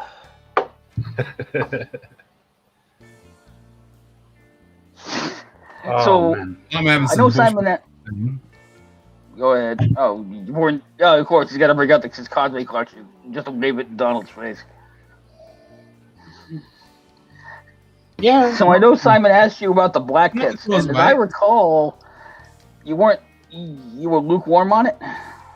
No, I haven't had it yet. I haven't not seen it. Waiting for it to drop here, so could be really? at some point. Yeah. Hopefully soon. Because I know I've seen it here. I haven't bought it, but I've seen it on the show. And it's like, What are they charging you, Jim? I want to say in the $75 range, but let me look that up real fast. So just so I'm not talking out of my arse. Oh yeah, that's good. Mhm. Healing Black Pits whiskey. Yeah, $71.99. Yeah, that's about 95 Australian I paid. So that's pretty much on par, yeah. Sugar Okay. Kitty. Leave it to a Canadian to argue a gerbil over a hamster. Or a quokka. I guess the only thing I have to say to that is sorry, eh? Sorry, You always bring up hockey. I was going to ask, how is the heat wave going for you, Donald? So it's not in this part of the country. It's Yeah, they didn't get it. Western Canada. So British Columbia, Saskatchewan, Alberta, and then parts of the lower Arctic that got it. Here we had our own heat wave for about a week where the temperature was like into the mid 30s and feeling into the mid 40s with 90% humidity. Pretty awful. Fucking yeah, I heard what town that hit 49 degrees. I can't remember. Yeah, that was Lytton, British Columbia. Yeah. Yeah, it's Fucking pretty much hell. 50. Even for Australia, that's fucking hot. And then they had a wildfire and promptly burnt to the ground. Yeah. Mm. There's like 100 wildfires right now going on in British Columbia. It's pretty bad. I won't bring up the story that I mentioned earlier again. I don't need to depress the whole stream again. Indeed. It was not good. Yep. No. Oh, the whole situation's not good. You've got places No, like, that barely see above 32, 33 going into the mid 40s this week. Yeah. Yeah. Fucking hell. Yeah, that's brutal. NAS Long Row. Cool, that's Gotta get notes down for when the old school 10-year shows. Right. Right, because you ordered those nice long rows. Yep. Long row. Oh, man. Yeah, I can see you. You got the fan going in the background, Donald. Yeah. Must be fucking. It was 23 degrees earlier, and then the temperature jumped up to like 27, 28. I don't want to run the air conditioner because of the stupid cost of hydro. Yeah. Just doubles everything. Same over here. Gone on until it's over 40. Yeah, well, I'm okay with the fan on. Once it starts getting over 30, though, with the humidity here, the aircon goes on no matter what. Like 90% humidity, no thanks. No. Sounds about like what I would expect from a non-age statement, Dustin. There's a reason they NAS it a lot of the time because it's not worthy of an age statement. Is that the Long Road Peter, Dustin? Just the Long Road Peter? I'll crack one more bottle since Donald's on stream. Yeah, blame me. So you can have some tasting notes. Yeah, I've been looking forward to trying to get a hold of the dark silky at some point. Yeah, if I see that, I'll pick it up since Daniel Strachan thinks it's pretty good, and I'll take the word of the Irishman in Northern Ireland. He probably knows their whiskey better than I do. And I'm kind of kicking myself because the store I got this at had a bottle of that. I was like, I could have tasted it, and I didn't because the people running the tasting were like, nah, this one was better. And I wish I just tried both. Oh well. Okay. Long row peated. There we go. I was expecting a bit of sherry carping. No, there's no sherry on the normal Long Road Peter there. No, I think it's That all nose is bourbon. amazing. It's just all butter. All Seriously, I can just sniff the bottle. But I do have All that butterscotch. 21-year-old that Frederick sent me. Oh, nice. Yeah, the nose is just all butterscotch. Shortbread. Long Road 21-year-old. I'm curious as to who they sourced this from. I'm guessing Cooley. It could be Middleton. It could be Bushmills too, or Really? Westport. Yep. Oh, you got the 18. Oh, nice. Got to kill I it wouldn't soon. It's pretty expect much either empty. of those to have a nose like this. Okay. They said it's just super sweet butterscotch. All right, I'll finish my Bushmill 16. I'll have some of the peated, and then I'll have that Ah, what is that? Nice. Long Road 21. Ooh, shit. Yeah, that's fair too, though. Yeah. Yeah, do it, Cherry Kitty. Hell yeah. Do it.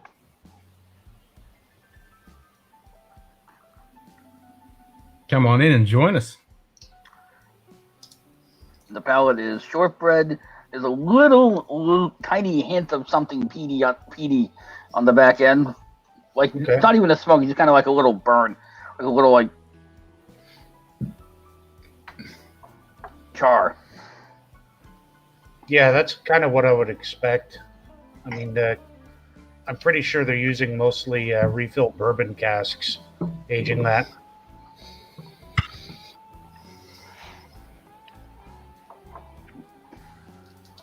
But yeah, for me, for a sourced Irish, it's very good. Cool. I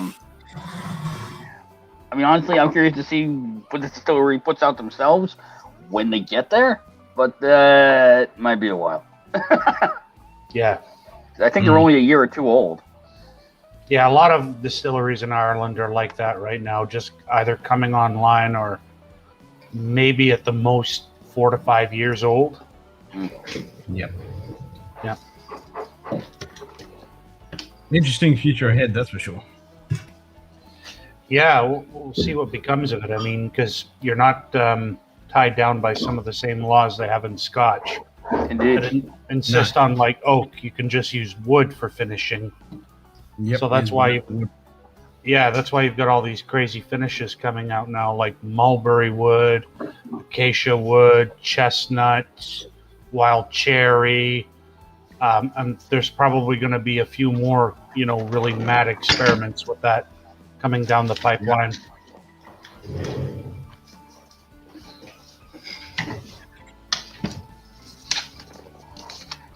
Part of the reason I didn't want to open this is because this will be gone real fast.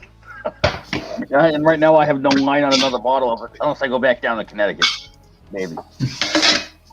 Nice. Black Pits. Yeah, it's really interesting. This one. All right.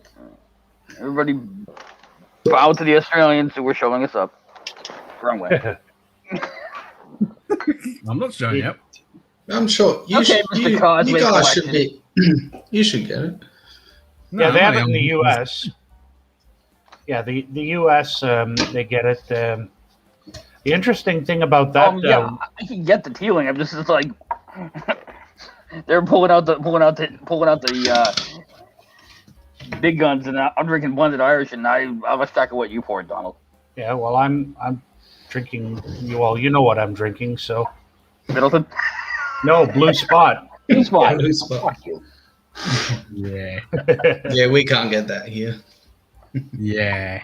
I think I saw that once, and then Yep. into the ether it went. Yep, I had to help getting my first bottle and then stumbled into my second one, so I was quite pleased about that. The interesting thing about the Black Pits, though, is I think they peated up to 50 parts per million. Really? Oh, But that's the thing. By the time they're done distillation, it goes down to like 15, I think. yeah, I'd say that. Yep. I mean, the peat is it's just subtle. It's more of a char note. That's what I've heard. But you get a lot of that. It's finished in that Sauternese cask, and you get a lot of that on it. Yeah, they seem to be huge fans of the Sautern wine at Teeling, because they even use the wine yeast in their pot still. And as we both know, it's not good. Yeah. I'm a little gun shy on Sautern's cast finished whiskeys after buying the Tullibardine 225. It's not bad, but man, it ain't doing much for me. Granted, it is Tullibardine, and I know Tullibardine aren't known for their consistency. Using a wine yeast to ferment your whiskey, that's weird. Well, Loch Lomond did it, and apparently it was fantastic. So I guess it just matters on which kind of wine yeast you're using. Mm-hmm. I reckon.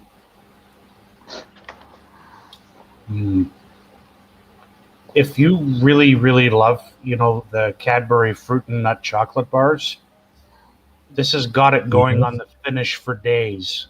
Hmm. God damn it. I can't say I'm not intrigued.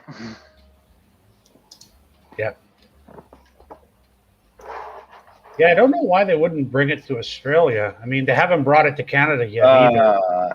Even though originally, according to the folks at Middleton, we were supposed to be one of the first countries to see it, and then it just never showed up.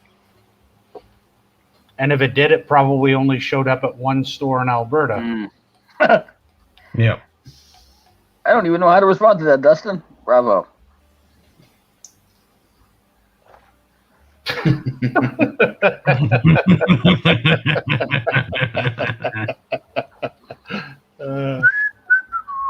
That's funny. I'll pay that. Yeah. Jesus. Tell them Santa isn't real and Krampus is. Yeah, Krampus. Yeah, That's right. Yep. If you don't behave, the demon's gonna come at Christmas and beat your ass into the ground. He'll chuck you in his sack and take you away. That's it. I am really tempted to grab a glass and pour this just to see how it stacks up. And I know this is going to get its ass kicked. Well, do it, James. Do it. I mean, Jim. Do it, James. One of them's like 100% pot still with a wine finish, and the other one, you'd be better off just pouring regular green spot. Green spot, yeah, I do have that. This is. It doesn't say if it's Boston or not. I'm going to assume it's column still. It's probably got a bunch of everything in there. Yeah. Like most Irish blends. A signature blend of double and triple distilled malts with soft grain whiskey and a hint of peated malt. Inspired by the legends of the Donegal coast. There might be some Cooley in there, double distillation, because. Yeah, it would be. Yeah. I'm definitely not. That's their calling card. Because the old school Teelings, they're all double distilled. Because they have the Cooley masks. Yeah. Yeah. And Cooley still does it with the whole Turconnell range, double distillation. So that would make sense. I think I've said it several times already, and I will say it again. God damn it! God darn it! No. I'm not into that wasabi liqueur either. Yeah, I'll probably watch that when I'm out later this afternoon on the streetcar, just for some entertainment. It'd be fun to see what Matt and Will think of it. Yeah, well, I was coming through it, and I heard Matt say it's like a mushy original horseradish. And Will was like, yeah, it's spinachy. I'm like, I don't want anything alcoholic that tastes like spinach. Dear God. Yeah, fuck that. Yeah. Yeah. Okay. Or horseradish. Well, Cohen, I'll leave that question to Donald. Oh, Clonakilty. I actually like some of their stuff. I've seen it. I haven't had any. My favorite, and I have some, is their 6-year Bordeaux single grain that I really, really like. It's actually my favorite Irish single grain right now. And I know that they're going to be doing some, weird stuff with finishing going forward, like sometimes using up to 4 different casks within the same wine family and things like that. So it's going to be interesting to see what they do. Damn it, sugar kitty. Yep. Clone kitty. Clone kitty. Yeah. What's wrong with that? You get the keys. I can say one of the things that surprised me last weekend at that store in Connecticut, because I didn't think any Irish distilleries did this. He's got in the Pogue Castle store picks. I didn't think that was a thing for Irish whiskey. Yeah, Teeling does it with stores too.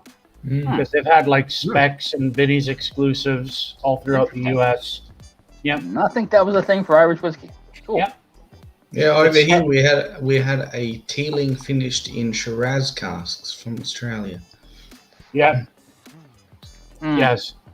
So it's becoming a thing in Irish whiskey, particularly with some producers.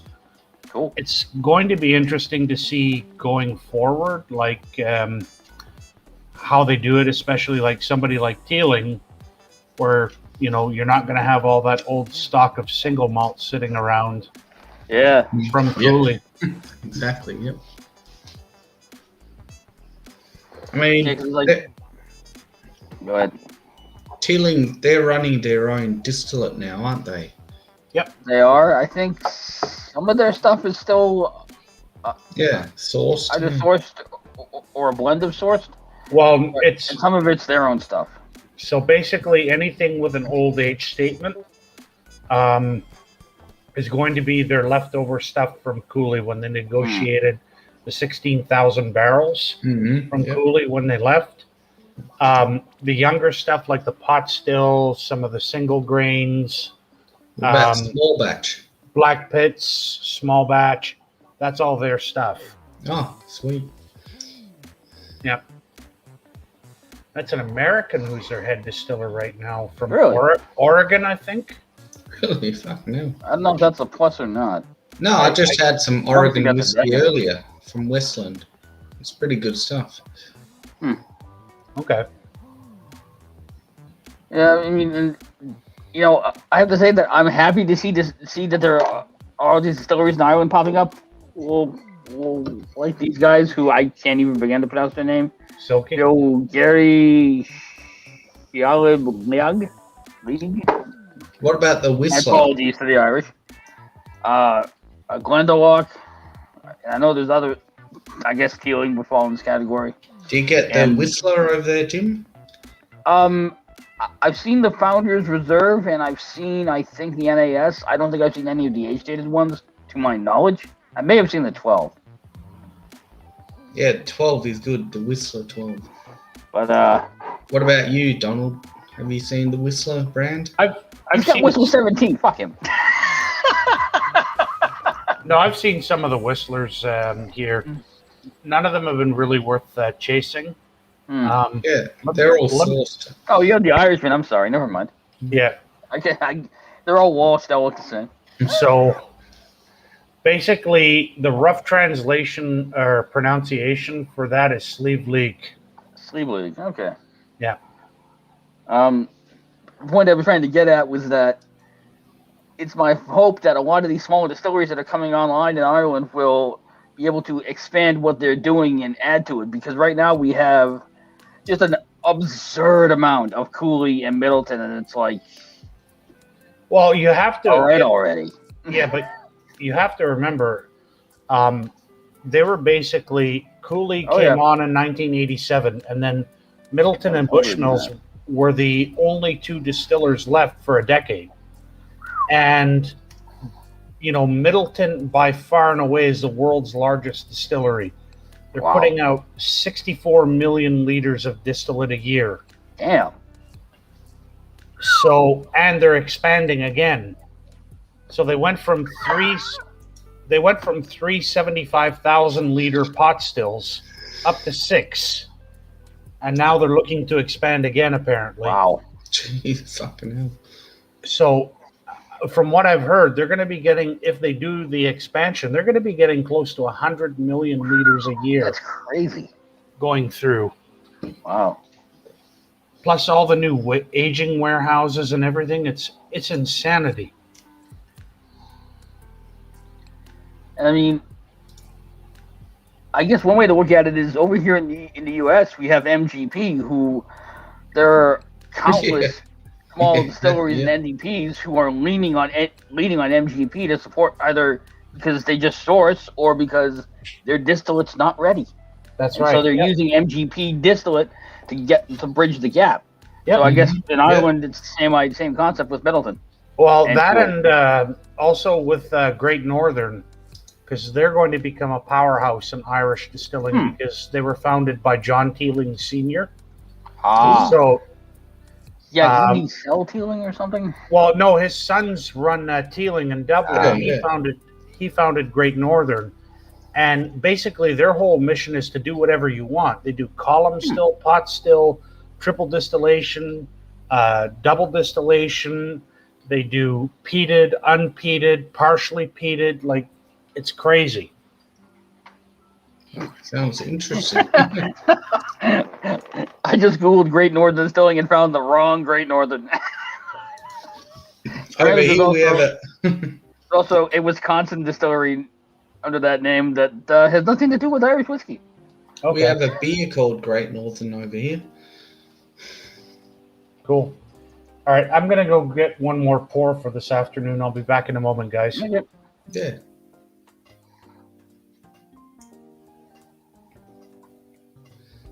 $10 million. Great Northern Distillery products.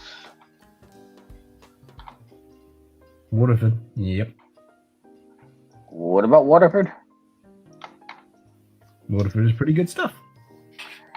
Admittedly, I haven't had any of this stuff yet. I can't say I'm not intrigued, but the price point that they're at right now kind of makes me go, ugh. Because I mean, I think even their entry, it's still young, but even their entry level is like $80, $85, and it's like, oh really? I'm interested. I'm not that interested. Yeah. Yeah, that's an interesting observation, Dustin. You know, we're talking about what was it? Was it Middleton or Cooley? He was talking about who was going to expand again.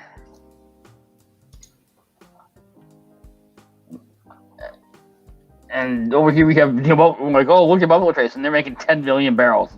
And there were distilleries out in the rest of the world who are like, fuck you.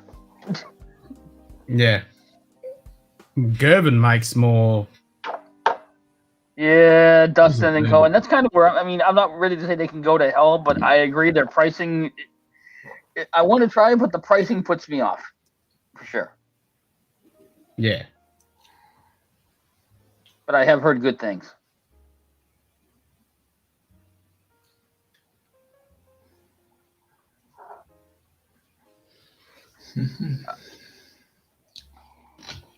It's something like the Gerben produces more grain in a week than all of Scotland in a year or something stupid like that. And Gerben is fucking weird. Yeah. I had a sample of a Gerben that I got for Christmas a few years back. It's just weird as hell. And I get that it's grain whiskey. It's primarily used as a blending component. You don't really see it on its own much, if ever. Oh, that's what they just mass produce column still. It's just like, what the heck? 24/7. Yeah. Best part is the cork. There's a ringing endorsement, Dustin. Ouch. Yep. Spend all that money for a cork.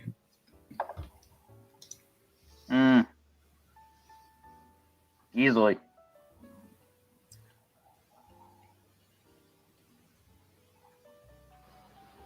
There we go. For David. No, Fiddick is like 33 million. Okay, did Donald put that name or did someone else do that? Sorry, no, Livet. Livet is 33. No, I did. That's even better.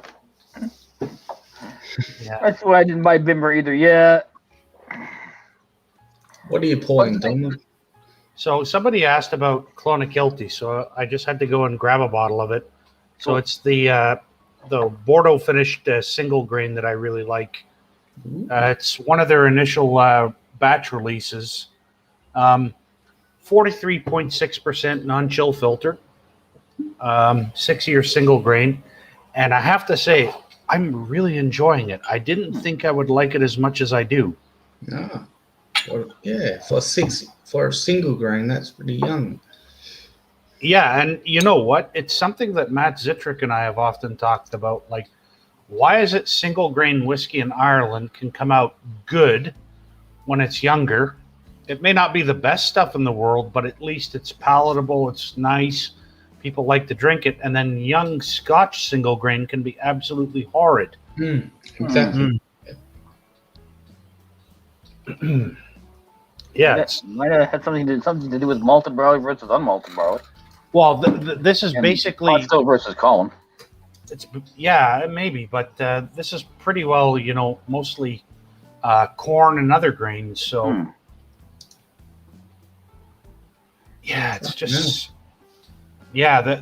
I would say if you really want to try an interesting single grain, get yourself the this one and compare it to the Teeling, which is also red wine finished, or the Hyde 1860, which is also Burgundy finished.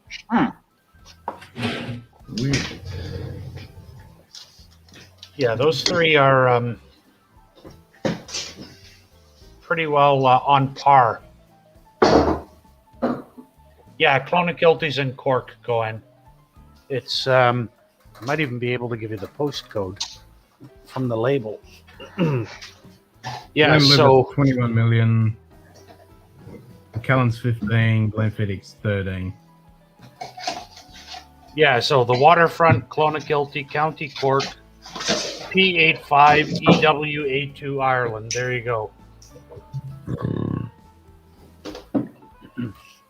And it's interesting that you have was that Cooley or Middleton you said was looking to expand again. Middleton. Yeah, I mean it's interesting Middleton you have Middleton producing 84 million. Was that liters? You said 64 million liters a year. 64 million liters a year, and I think most people don't realize that. And if you go back historically, back to around Prohibition, Irish whiskey was king. They got absolutely poleaxed by Prohibition because of all the shit that happened surrounding it. And you fast forward to today, and they're still out producing just about every Scotch, if not every Scotch distillery out there. But they still trailed them. They haven't gotten that ground back. Yeah, that absolutely. I mean, I think the world's second largest distillery, and a lot of people don't realize it, is actually here in Canada. Hiram Walker. They do 55 million liters a year. And No. Indian, right? Yeah. These are the second biggest in India, and they're 150 How's that, Rampart? million. How much? Yeah. About 150 million. Okay. Yeah, because I know what all over anything else. I know that Hiram Walker, they use 37 fermenters in the distillery. Wow. So, yeah. I think it's around 150. We just did the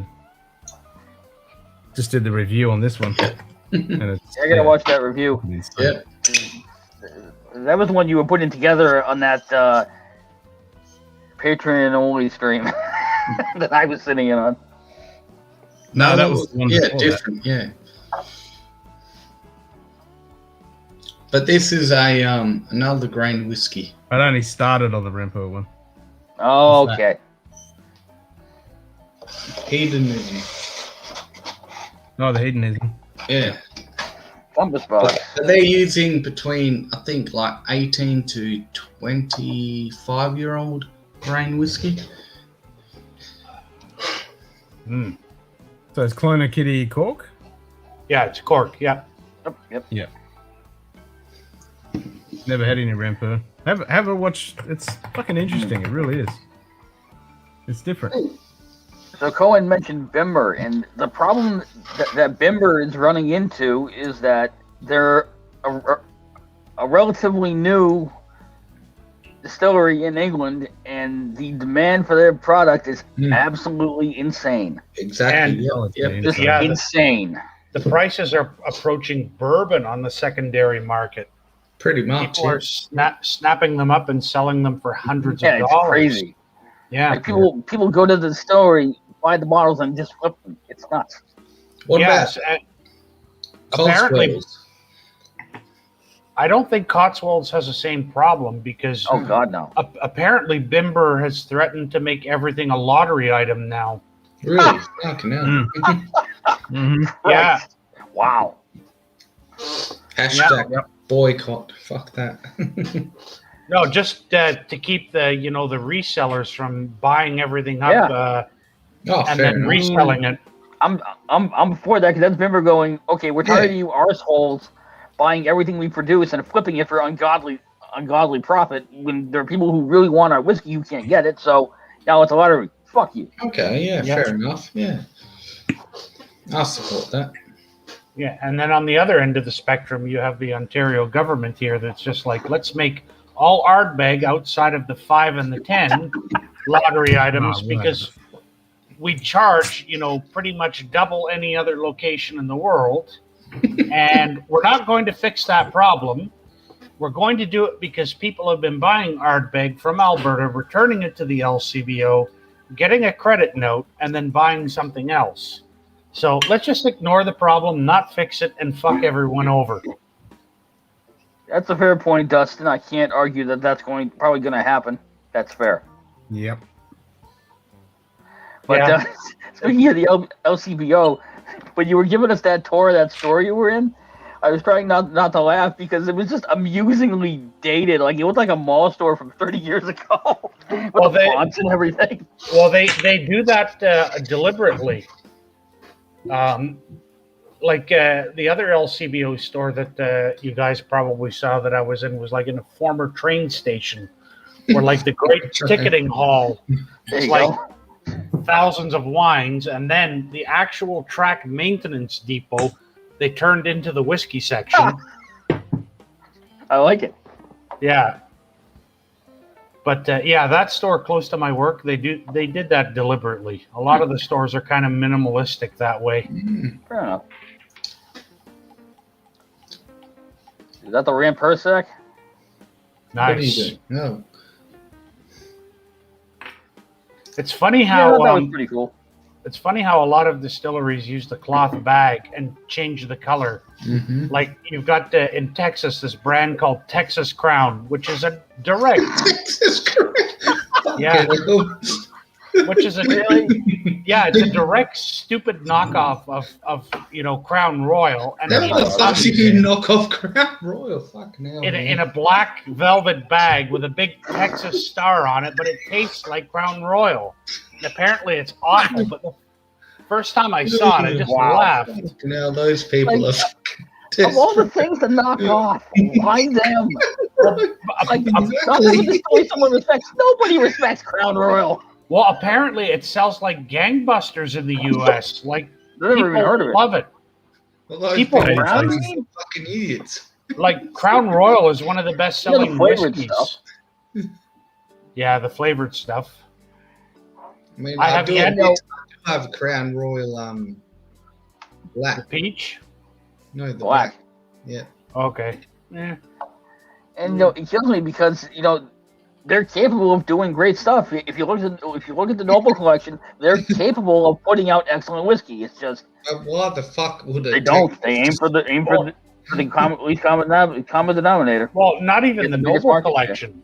Not even the Noble collection. The hand-selected barrels are generally quite excellent.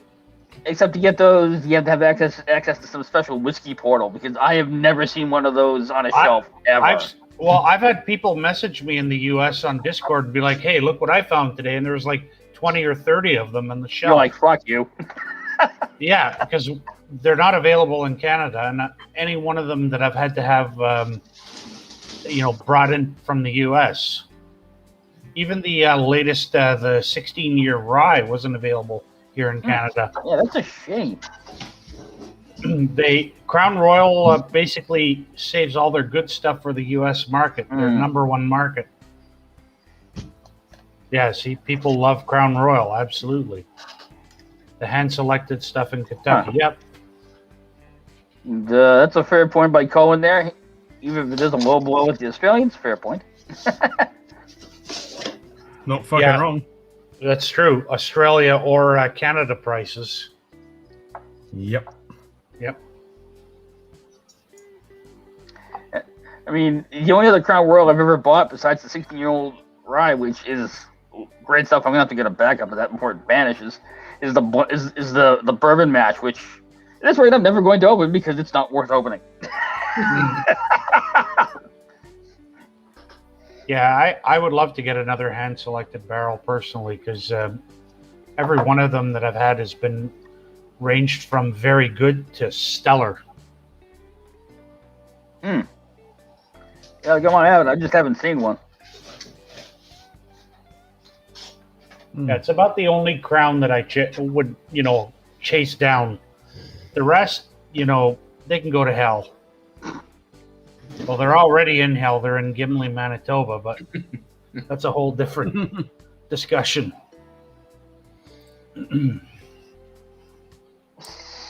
Say what, Dustin? I like this stuff. This is good.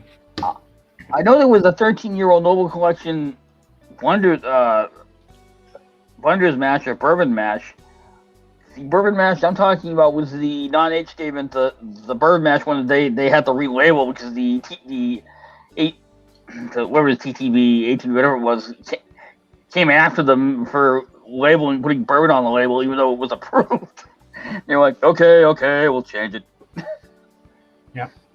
Yeah, I often tell people, if you're going to chase a Canadian whiskey in the U.S., then there's pretty much two choices right now that are widely available. Go get yourself a bottle of the Lot 40 Rye, and go get yourself a bottle of the Gooderham and Worts 4 grain. And the reason why I say the Gooderham and Worts 4 grain is because it's done in the unique Canadian style where every grain is separately distilled, then aged, and then blended together at the end. And I have never had a whiskey where I could taste each grain in clear succession that's different, yet somehow it works to make a unifying flavor in the whiskey. Oh, yeah, there you go. I can get that for $45. Yeah, we get it for about $35 here in Canada. Really? Oh, yeah. We pay about interesting, Dustin. 70 or I haven't seen that Noble Collection. I don't think, but if I see it, I'll pick it up. What I will say, over my bourbon mash. Who knows? What I will say, Simon, what I love about the Lot 40 is the varietal of rye they use and the way they do 100% pot still distillation. Mm-hmm. I didn't know that. It basically lends a wonderful, wonderful Indian spice flavor to the mid palate, like cardamom, coriander, where you'd normally expect to find like licorice and other ryes. And on the front of the palate, it is so citrus and orange powerful. It's like, having those Christmas oranges, in the pot to make punch for a Christmas party. It's just, I love it. I agree, yep. It's one of my favorite rye whiskies. Yeah. If I want a rye, I usually pull for the Lot 40. If I just want rye. Me too. Absolutely. I would love to try the cast strength version of that. Oh, I wish we could get it down here. So the non-age stated cask strength wasn't that great, but the 12-year is my favorite rye ever. That thing left me, blown sideways like a gurning infant in a puddle of my own urine, going, hooray! It was just so good. Just absolutely wonderful. Yeah. The 11 wasn't bad too, but that 12, oh my God. Wow. And the fact that you can get it for $75 Canadian, and then the equivalent, Whistle Pig rye. Yeah, I've got one of them. 225 Canadian, and I'm looking at the bottle of Whistle Pig thinking, did you, were you guys all, stepchildren or children of Forrest Gump? Like, I was going to ask, how much do you pay for the Whistle Pig 12 in Canada? You know what? The World Cask? I think we actually have it. I can look it up right now. Old World Cask. Probably too bloody much. Yeah, we're paying $150 here in Canada for it. I can get it for 110. Yeah, nope. I'm paying 130. Yeah, I'm not paying that much for it. Fuck that. How much? 135 Australian. Ooh. Okay, that's way cheaper than here. So Yeah, it's Yeah. weird. All the way down here, and Yeah, it's weird. Yeah, well, Whistlepig can go bugger themselves. That's Somebody all. suck somebody off to get that price. Yep. And I mean, the thing with Whistlepig is, I like the Whistlepig 10. I don't think it's bad whiskey, bad rye, but when you stand it up against some of its competitors, Yeah, it and doesn't work. especially for the prices. Like, I think Ralphie, once said, "Let's take Great Canadian Rye, give it a stupid name, and finish it in funny barrels, and then charge you 5 times the price." That's Whistlepig. I mean, here it's not too bad. I mean, I don't mind paying because it is a 12-year-old whiskey. So Yeah, here in Australia, paying about equivalent to 100 USD. It's not too bad. yeah, I get that. I mean, but here in Canada, I'm kind of spoiled with some of the homegrown ryes where, Yeah. like I said, exactly, yeah. that lot 4012 cask strength is like almost half the price. Oh fuck yeah! Mm. Yeah, Yeah, well, if you go with a Whistle Pig, you can get that. yeah, exactly. Especially when it's like 58.7%, I think that one was. And Dr. Don Livermore worked his magic with it. Mm. I'll be all over that. I mean, even really old Canadian whiskey here is excellent value. As I was saying to Ken the other day, I got my first bottle of JP Weiser's 35 for 162 Canadian for a 35-year-old blend of corn and rye whiskey. Yeah, And but, even my 23-year-old JP Weiser's was 150. So yeah, I mean, even here we can get Canadian Club 20-year-old. I know Canadian Club, but 20-year-old for about 90 Australian, which is like 65 USD for a 20-year-old whiskey. yeah, like the problem is that Canadian whiskey's got such a bad reputation, and deservedly so, partly through government policy here that punishes exports, kind of like the Irish government did, back in the 1940s and 50s. And also because the cheap stuff that people want, they just want to slam it back. So they don't give a shit how it tastes. Let's just throw it in some ginger ale, slam it back, and let's go, right? Yep. But you've got a whole market here in Canada of like good single malts. Like North America's very first pure single malt distillery was here in Canada, Glenora in Nova Scotia, making Glen Breton. And then the what is it, the Scotch Whisky Association, SWA, took them to court. Yeah, I remember that. Yeah, I heard about that. Yeah, those are probably fair prices, Sugar Kitty, for those whiskeys. Actually, 67 is about on point. The 99 for the Whistler 12 was probably a good price. 99, fuck. So we But I get was gonna cheaper say- here in Australia then. Oh, nice, Cohen. Lowen McKinnon. I have a few of their single malts. I really like their chocolate malt and their peated Bordeaux. Those are probably my 2 favorites to date. And what I like about them is they started out as a brewery in British Columbia, Central City Brewing, and then they moved into distilling whiskey after a few years of gaining experience with brewing. And their stuff is pretty good. Like, for 60 to 70 bucks Canadian, I'm happy with it. Nice. Yep. I was going to say, I think it's funny that we have a company on both coasts of the U.S. who are bringing Canadian over the border and putting it into disguise to sell it to us. You have on the East Coast, obviously, you have Whistlepig in Vermont, and on the West Coast, you have Pendleton. Yeah, and also Masterson's too. Don't forget. I've seen Masterson's. I refuse to pay the prices they're asking for that shit. Yeah, they're basically sourcing from Alberta as well, and that's kind of becoming a new thing in American whiskey. More and more American whiskey producers are sourcing from Canada. Like I've seen a few different releases where they're like, yeah, Canadian whiskey, and I'm like, what? Okay, so they Are must they be getting paying. it cheaper? I guess they are because like we crank the stuff out here like gangbusters, so they must be getting it cheaper because bourbon is so hot right now. Getting any kind of aged bourbon is going to be insane, but Canadian whiskey that's aged, there's probably millions of barrels sitting here in the country right now.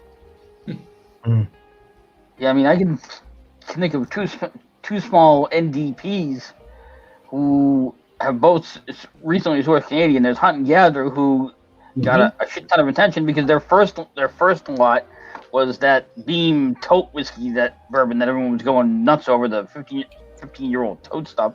Yeah, and then two is Canadian from a Western Canadian distiller. Gee, I wonder who that is. Yeah, so that basically means two distillers, really. Either Crown or Alberta Premium. That's it. I mean, I thought Shelter Point, but they're probably not big enough. No, Shelter Point haven't been around that long, and they only do single malts. Yeah, I've got a Shelter Point down here. Yeah, so that's the other thing that's funny about Canada. I cannot get Shelter Point in Eastern Canada. Really? And I can get it in Australia. Exactly. Not much. Yeah, if I have to order Shelter Point, I have to use Fight Club. And as we know, the first rule of Fight Club is you don't talk about Fight Club. So Yep.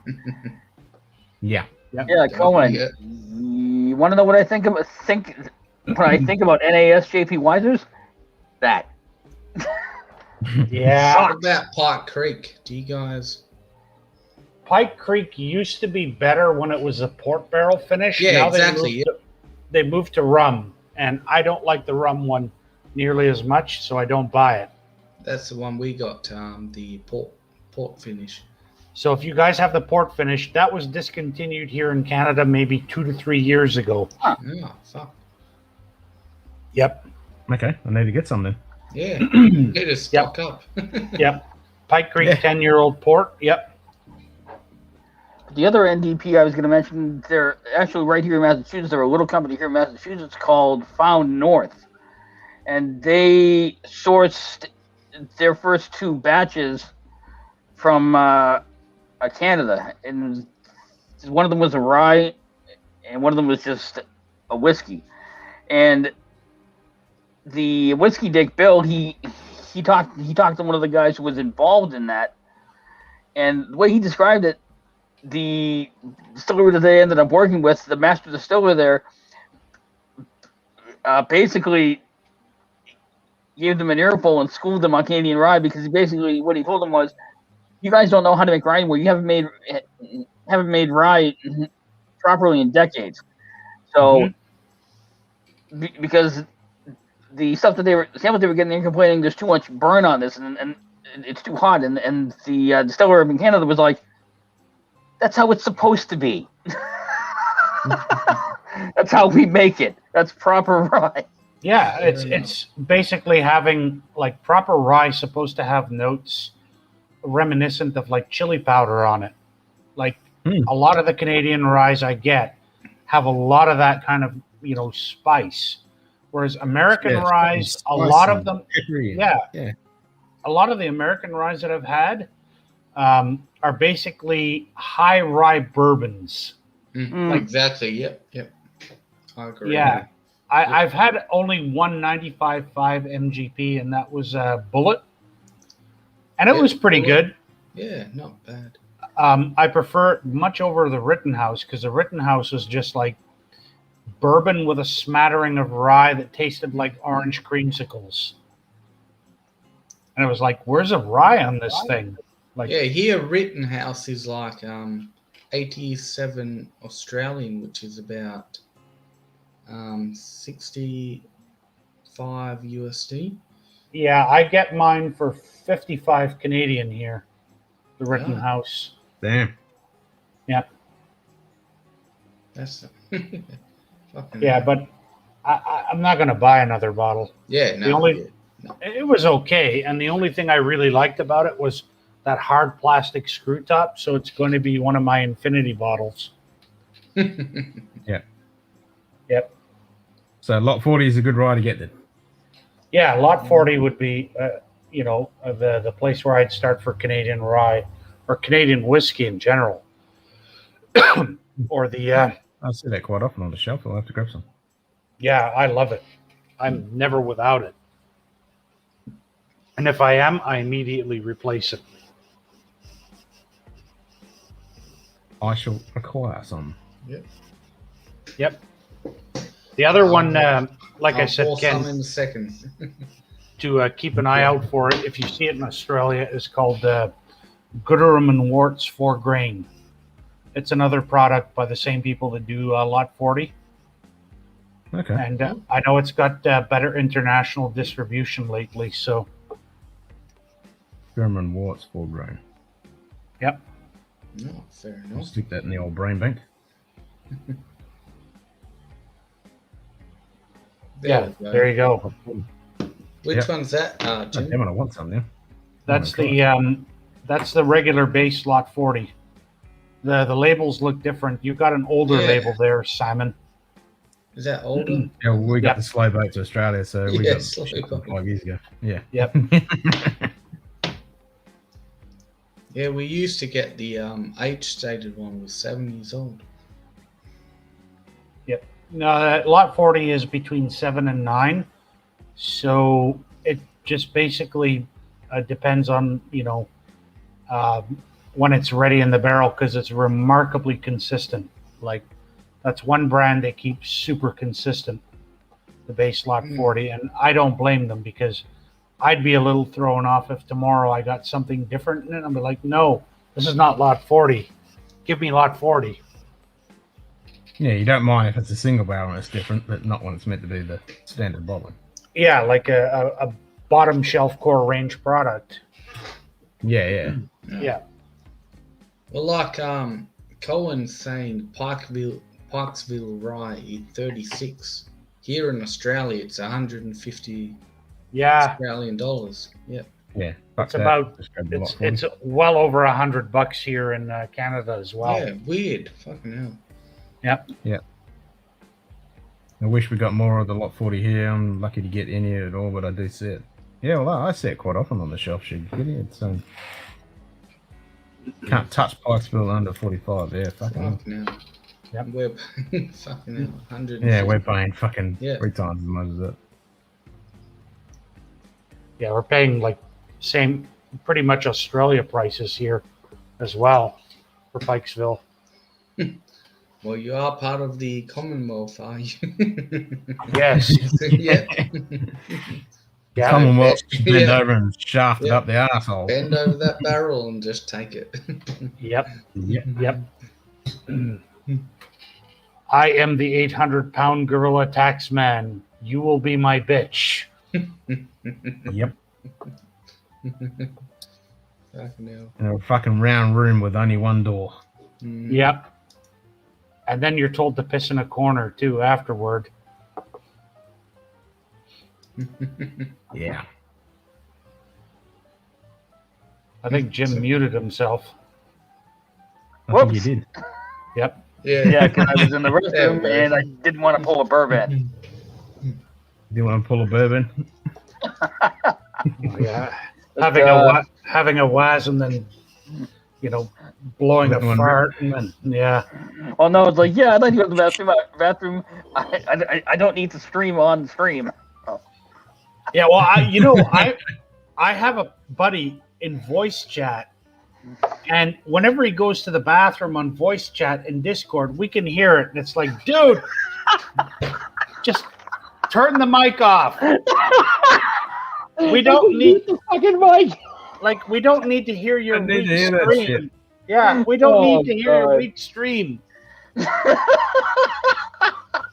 Go to your urologist. Like, what are you, a savage? God. Oh, fuck. I was gonna say, as far as Pendleton goes, I hadn't heard of them until earlier this year, and I do have one bottle of theirs, the Midnight, which I think is brandy finished. Okay. And all of a sudden, they're fucking everywhere.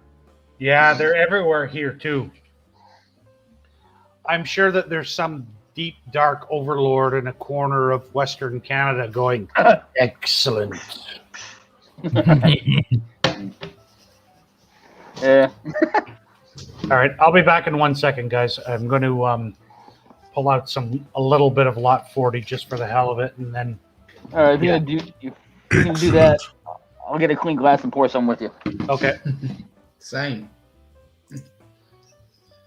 Fuck yes. I haven't got any. That's to be you. Oh, you can. You should have bugged Simon for a sample while he had more. Yeah, well. I'll see it on the shelf. Yeah, buy it. Good. Yeah, that's what I'm gonna do.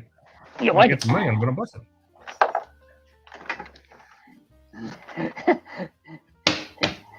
And then you can hide it on the shelf and play. How long does it take Carly to find this bottle? Nah, she knows when I got money, I can spend it. And the whiskey fund. There we go. Weird. We're from completely different countries, but we're pouring lot 40. Yep. Mm-hmm. And actually, I'll wait till Donald comes back. I'm gonna say something, but I'll wait. What are you going to I'll do? stick with my Rampur Indian whiskey. It's quite tasty. I'm Dill, going yeah, rice vanilla. spikes, What about vanilla? yeah, a little bit of vanilla. Oh, that's right. Shayla Whaley's going on at 3, isn't she? Yeah, she's breaking out. She went on at 5 p.m. my time, which would be 5 a.m. your time. Oh, it was at 5 a.m. Oh, okay, I thought it was 3. Well, Yeah, apparently she's breaking out a cigar for this stream. Yeah, that's what I saw. I went, oh, she's going to have a cigar. Yeah. Who is And that? no, that's cool. Never heard of That's cool. Shayla. If Whiskey Central. Whiskey Central. Ah, okay. Shayla Whaley.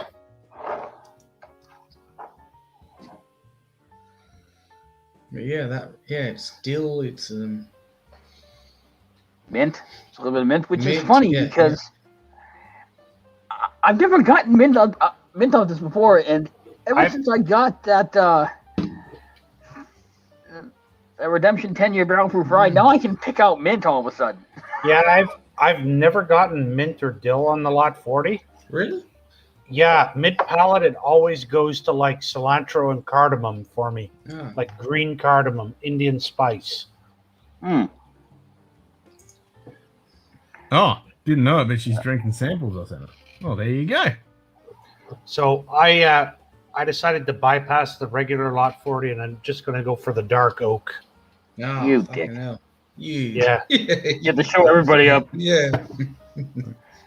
So you're gonna say the whiskey dick Bill? I'm actually giving him a bunch of Canadian samples because he doesn't really have any Canadian whiskey. I know. He's getting Lot 40. He's getting Crown Royal Noble Collection 16-year-old rye. He's getting. Come on, brain.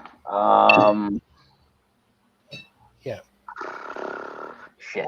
I mean, I'll get my- once I replenish my Canadian collection, I'll send them some stuff. After I send Matt, Will, and Sarah stuff, and after I send out several other packages, because I'm weeks behind on sending stuff out. I have like a whole area of my living room with boxes and wrapping material and sample bottles. Oh, okay. So he's getting a sample of 40. He's getting a sample of Little Pig 10. he's getting a. Hey, it's what I've got. He's getting a sample of Crown Royal Nova Collection 16-year-old rye, and he's getting a sample of Alberta Premium Cask Bank. Big black rye. Just so I can watch him Black and big rye. watch him sip that and have his brain explode. Yeah. I love me Don't some of sit that on that. big black rye. I didn't even see that. Watch 40 Big Black. Yep. Think of the children, Donna. No, she's in Mexico, so it wouldn't be California. She'd be an hour ahead. Mountain, maybe mountain time. Even more like mountain time. Oh, easy way to figure this out. Yeah.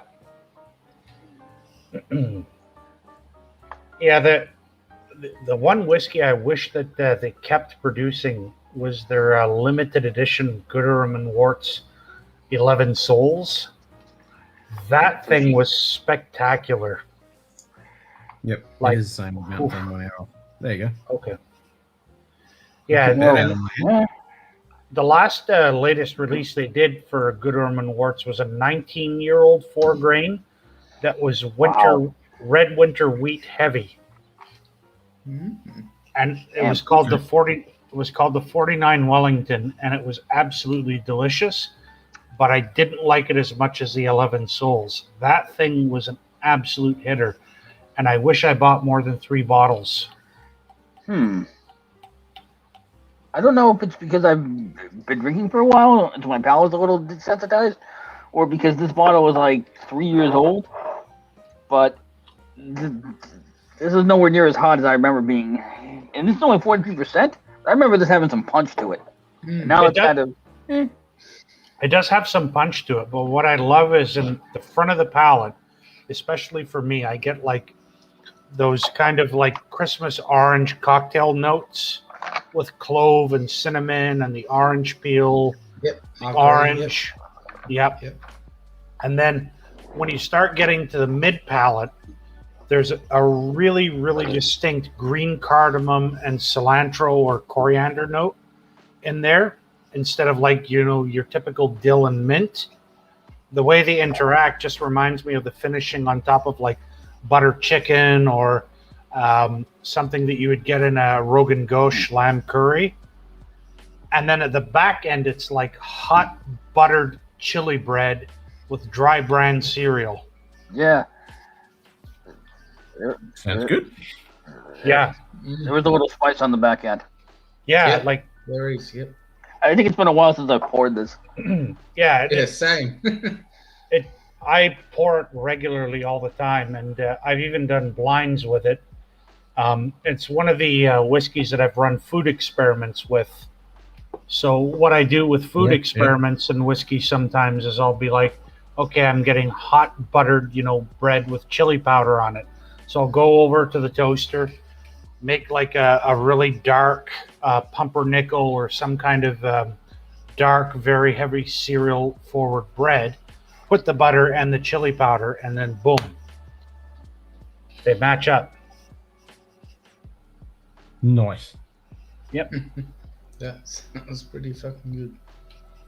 Yep. I'm gonna have to go get some. Yeah, for sure. Yeah. Because for me, it's like less than $40. So why am I not ever going to keep one on the shelf? And I absolutely love it. Well, here About $40 here. What's the gas you're gonna smoke? That's interesting question.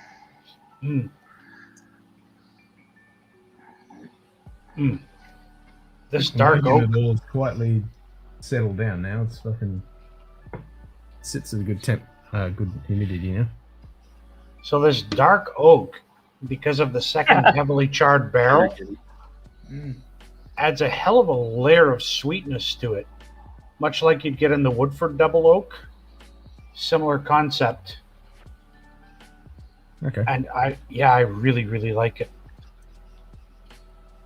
I mean, I've got 3 bottles in the cabinet right now, and then 2 put aside for other whiskey tubers that I have to send out. And you should have seen the look on the face of the woman at the LCBO the day I went in and put 5 bottles in the cart. And she was looking at me and she was scanning them through, and I just said to her, "Yeah, I have a problem." die, and then she was like, "What?" And I'm like, "I die without rye. I need the amino acids to sustain my life force." This is how you get banned from the store, Donald. Do you want to get banned from the store?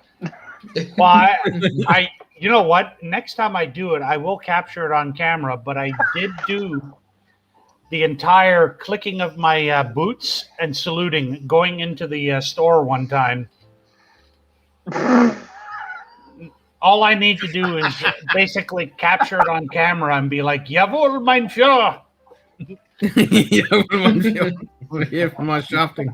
Cohen, if you like rye at all, give it a shot. How much are we paying for it, son? About 78 Australian. See what the translation on that is. Not too bad. Shame that more of Dr. Don Livermore's stuff doesn't make it south of the Canadian border, because the guy knows what he's doing. Yeah, he does magic. Like, I really wish his dissertation made it south of the border for you guys, or all over the world. And there's only one store right now that has it, and it's a whiskey exchange. The shipping is nuts. Yeah, if the shipping wasn't nuts, I would grab one because I have wanted to try that ever since I heard it existed. Because everybody raves about it, but the shipping is just nope. Yeah, I mean, so 78 Australian. That's about 58.75 US. Yeah, but you got to remember, it's going all the way to Australia. Yep. Yeah, and then we got to pay all the fucking alcohol taxes and shit on top. Or about 72.35 Canadian, which is why Donald's wincing. Yeah, because it's double the price, basically. Yeah. Yeah. And part of that's also probably got to do with the Canadian government taxes on export too. Yep. They're putting under the counter for that situation. Yeah. Yeah, you guys are probably paying for Justin Trudeau's new outfit the next time he goes to India. And our prime minister's fucking outfit as well. So I hesitate to ask this because I try not to bring in politics, but do Canadians really not like Justin Trudeau? Because I got the impression he was pretty well liked. Yeah, same. No, he's generally not well liked. Really? He's basically tolerated. We kind of at best we kind of view him as a slightly retarded version of his father. Because about his father. He's got all of his father's vices. Shit. Yeah, he's got all of his father's vices and none of the virtues, basically. Ouch. I mean, I think part of the disconnect here is that a lot of Americans are looking through the prism of having had Donald Trump for 4 years, and compared to Donald Trump, he's a saint. Yeah, well, I mean, I'll share a clip with you guys after if you want of Sure. Justin Trudeau interacting with our premier. It's a satire, and it's absolutely hysterical at the name of the economic program that's come up with in it. I mean, I fell out of the chair and thought I would need Depends. It was just so great. Because, you know, watching a shitty LL Bean sweater model and an 800-pound gorilla interact is just great fun. Yeah, that's interesting, Colin. I mean, if rye's not your thing, that's fair enough. Don't buy it. I do have some High West stuff. I'm not sure how this compares to it. Because the only High West I have open is DPKA, which would be a fool's errand to compare to this because DPKA is finished in Syrah and vermouth casks. And I haven't had winterized Dram. Yep. Yep. Like I said, Yeah, the midwinter seems to be pretty popular. if you like rye at all, it's worth a buy. If you're not a fan of rye, steer clear. No, fair enough. Yep. Pretty well.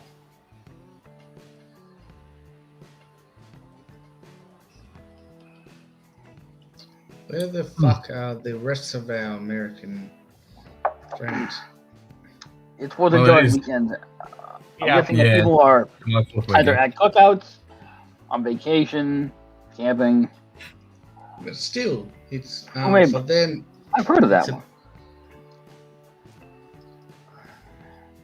I have a High West American Prairie bourbon that's finished in Scotch casks. I don't know what Scotch cask is finished in. I haven't opened it yet, but Scotch casks. Yep. Mike G'day, Franklin, Mike. welcome. Mike All right, then, Franklin. Cohen, you probably wouldn't enjoy the Lot 40, and I would advise you steer clear of it, and that's certainly fair enough. Yep. I personally don't get dill and mint in the Lot 40. Other people do. Mm. So, I mean, it's kind of a crapshoot. Yeah, I get deal. I mean, I get Dylan it.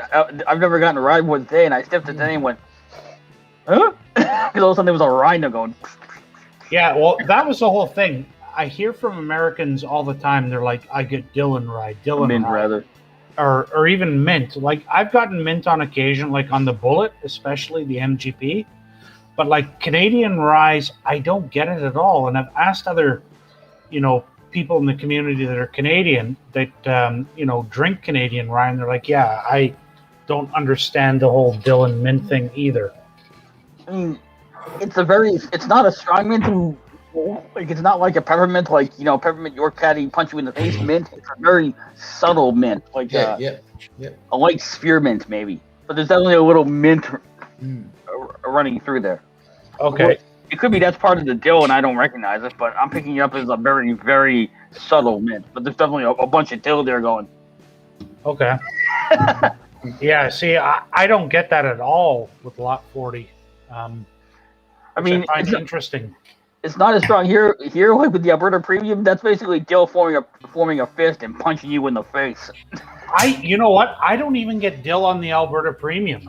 Really, on the cast strength? Yeah. That was dill going. Hello. No, I don't get it at all. It actually, for me, it took on more of the vibe of like parsley and lemon together. Interesting. Yeah. Because I was Which basically. one happened? There's only one, Ken. You can only do one, Ken. The Port Charlotte. Oh. Must be the Port Charlotte. Well, I did grab the Port Charlotte. Yes. Yeah, but Port Charlotte, Ken. I wouldn't know the Bunnahabhain based on Yeah. what you've been drinking, but yeah, Bunnahabhain is Well, I weak did- sauce. I did feel like some port and some peat, and I thought, Port Charlotte, and then I was looking, I haven't had this for a while. No, But yeah, I this one is think, the one I did Yeah. grab. Yeah. I think And- start with the Bunnahabhain, Ken. I think Sugar Kitty answered a whole bunch of questions right there. So thank you, Sugar Kitty. Dill and spearmint come from the same chemical, just dill is much higher in concentration. Caraway is a different variation of the same chemical. That's very interesting. I did not know that, but that explains There you quite a go. lot. Okay. Thank you. Oh, you are doing the Port Charlotte, Ken. And Cohen, You are I a was fucking- Rye finished in Oloroso sherry casks. I'm not sure what to think about that. I'm a big woman clean. That sounds good then. Huh? Yeah, no kidding. That sounds interesting. Because the only other rye I've had finished in sherry is the Limestone Branch, a minor case rye, which is finished in American sherry cream barrels, which is kind of a cheat, in my opinion. It's okay. Would I buy another bottle of it right now? Oh, fuck no. It's not great.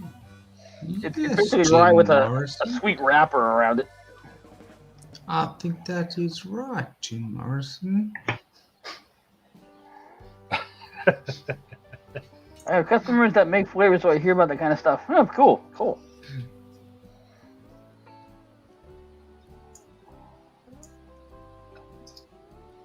What are you drinking, Simon?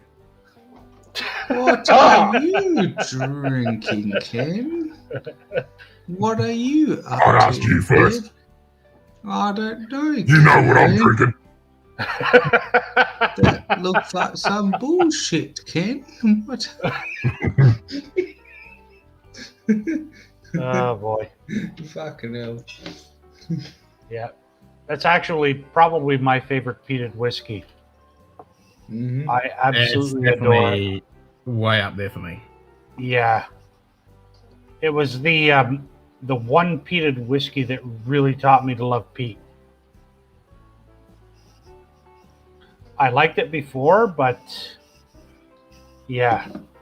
After Port Charlotte 10, everything else was just like better, and it broke me. Nice. Yep. I agree with you, David.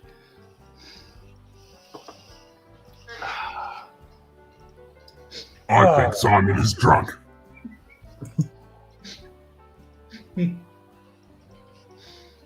Fuck no. If Simon is The fuck is this?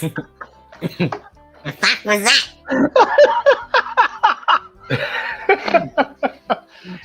well, I mean, if Simon's drunk, then good on him because he's holding it together relatively well. Well, we are in the month of... Yeah. Candy is the devil. Candy is the devil. Yep. What are you doing with those cats, Jim? Is that legal in your I'm state? not doing anything to the damn cats. I didn't create the picture. He wants to know if you're playing with pussies. I wish.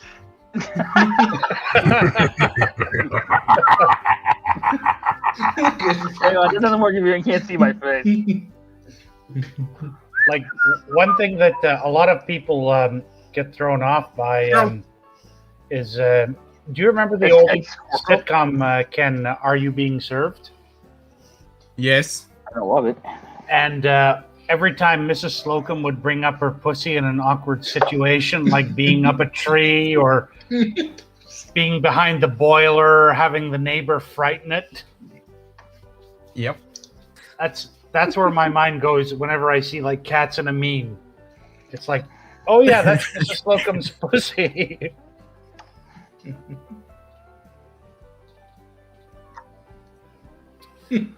Oh man. Yes, This is Jim. probably a good what time to were- realise that Shirley is on in 2 minutes. Okay. What was Yeah, that? I have to jump off because I have to go pick up an order before 8 o'clock. But it was fun hanging out with you guys this afternoon. Yeah, I'm going Oh, to absolutely. probably hit the hay myself. It's 4 o'clock in the morning. Yep. Anyway, I'm going to jump off, guys. Cheers. And thanks for having me on. Cheers. Nah, always a pleasure, Don. Cheers, mate.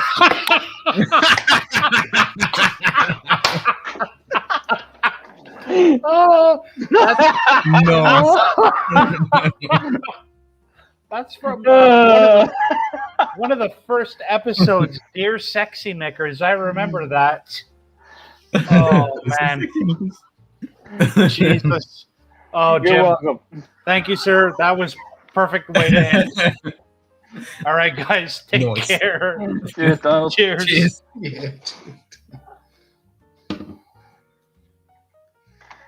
Yeah. All right, let me put my ugly mug back on. Hello.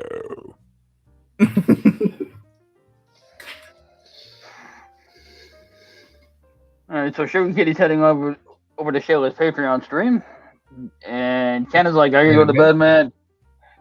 I gotta stay up all night. Yeah. All night the wife's gonna cut me." I'm feeling pretty tired tonight for some reason. Gee, really? Yeah. Normally I'm pretty good, but tonight I'm feeling pretty fucked. Well, considering you did like 12 hours on Shirley go Wednesday. green from a cigar. Second? I said, considering you did 12 hours on Wednesday. Yeah, but that was Wednesday. That was ages ago. Yeah. I have to admit, I'm half tempted, and I don't usually watch Whiskey Central, and I like Shayla, she's cool, I usually don't watch her stuff, but I'm tempted to watch her stream just to see if she pukes for smoking a cigar, because I didn't think that was usually her shtick, her thing. Yeah, I didn't think that was a shtick either, so it'd be I interesting. mean, and I don't smoke cigars. I mean, I'm sure there's some guys who find women smoking cigars attractive. I don't. But whatever. I like a good cigar. But it's something you definitely got to allocate time for. It's not a 5-minute fucking thing, that's for sure.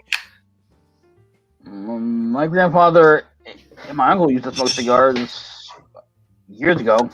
My grandfather smoked a pipe at one point that I remember. Doesn't smoke anything now. Yep. Which might be for the better because with his memory, he probably burned the house down. Oh. Anyway. Yeah. Yeah. We'll steer away from that because I don't want to depress everybody. Nah. Yeah. Not now. So now I gotta finish this watch 40 and then go back to the Silky I poured right before Donald whipped out his bottle. So I changed it. Well, that should be nice and smooth and light. Yeah. He's still I'm that glad. nice. I'm glad. Enjoy.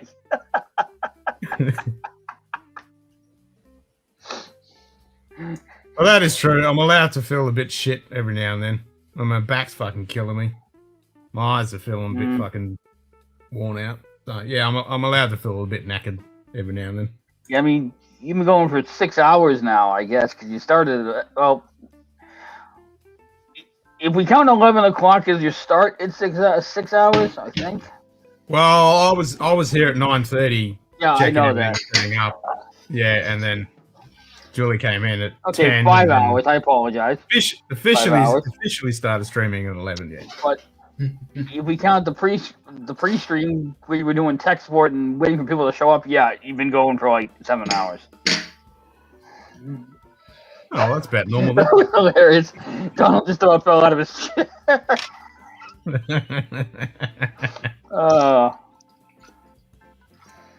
Maybe subscribed and they're like, "Fuck off, Nightbot." Sheesh. Bakers? Hmm? What are you pouring? Bakers? Bookers? Oh, time and pouring. I did pick it. There you go. I was looking at the neck. I'm going, that looks like a Bakers Bookers bottle. Granny's old Bookers? Because I don't think they're labeled like that anymore. Granny's bat. That's because we have the old fucking slow boat to Australia. Yep. Ooh, fuck. We get you old archive shit. Bourbon Bowler. I'm back at 31K 4 hours. Need to start drinking at work. Yeah. Hey. Welcome back. 31K for 4 hours. That's fucking good fucking turnover. Damn.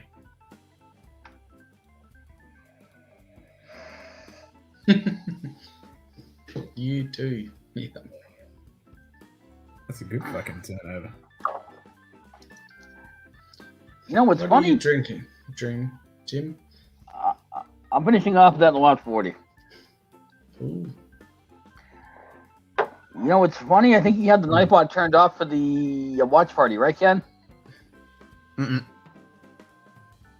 Nightbot was still on, but I had the computer voice turned off.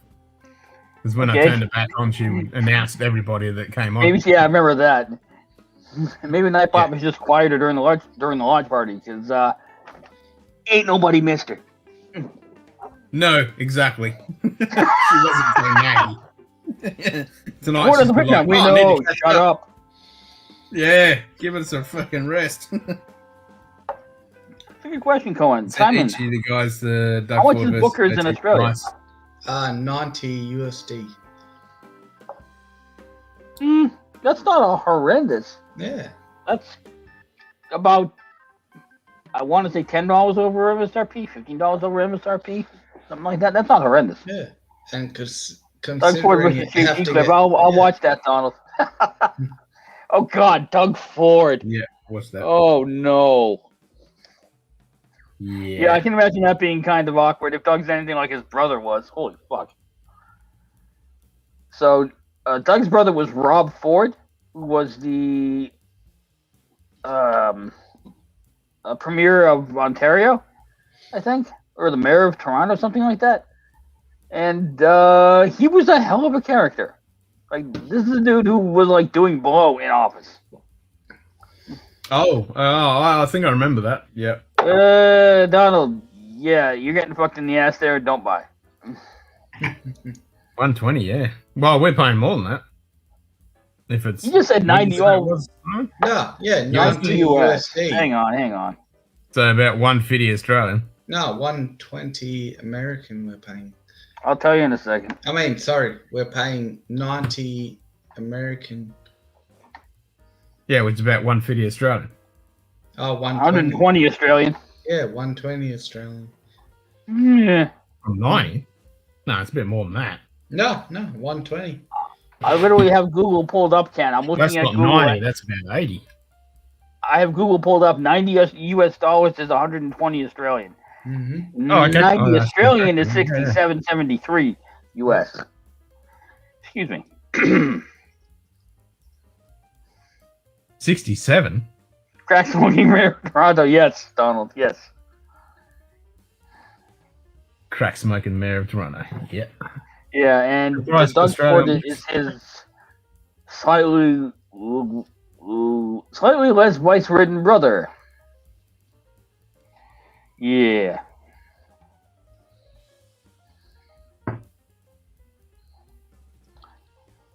When do the Canadians play again? I wonder.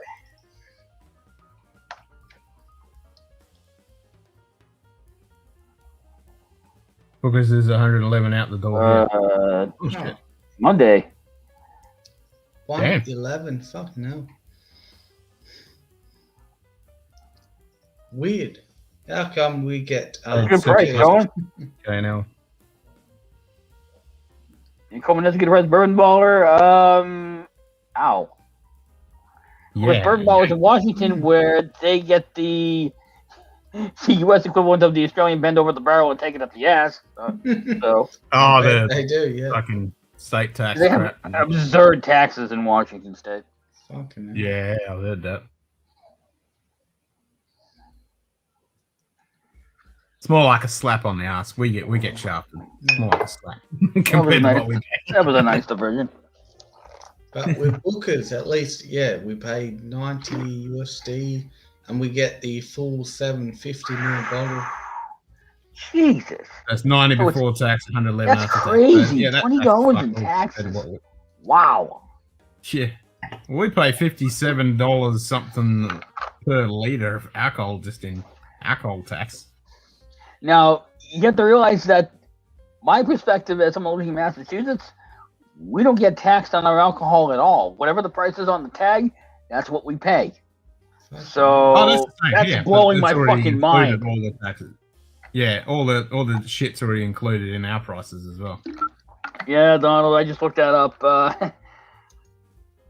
I wish the Canadians best of luck, but I have low expectations. Sorry.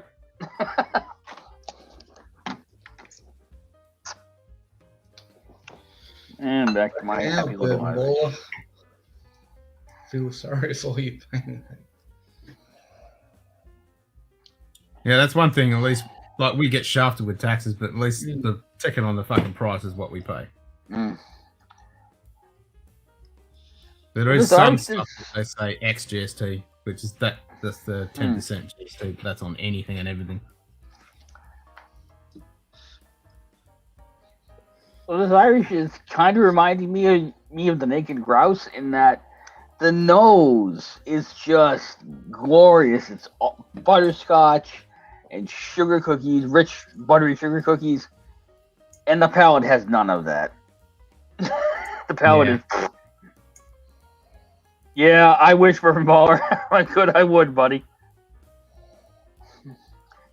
And Still to that point, yeah, they're fucking stupid. we don't pay any tax on alcohol here, but how long that lasts, I don't know. I have a feeling at some point that's going to go away, so I'm counting my blessings while I can.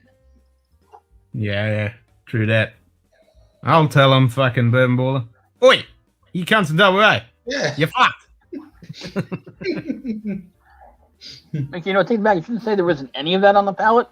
Well, considering how rich the nose is, the palate is not quite there. It's a lot like the Naked Grouse. But if I have to pick between this and the Naked Grouse, I'm pouring this every time. Yeah. I think it makes me an Irish whiskey aficionado, but yeah, so be it. Pay Whatever. 74.5 tax in Ontario on top of the federal tax here. Yay for Canada and Wow. Australia. Yay! Phew. Yay! Yep, fucking insane. Yeah. Fucking hell.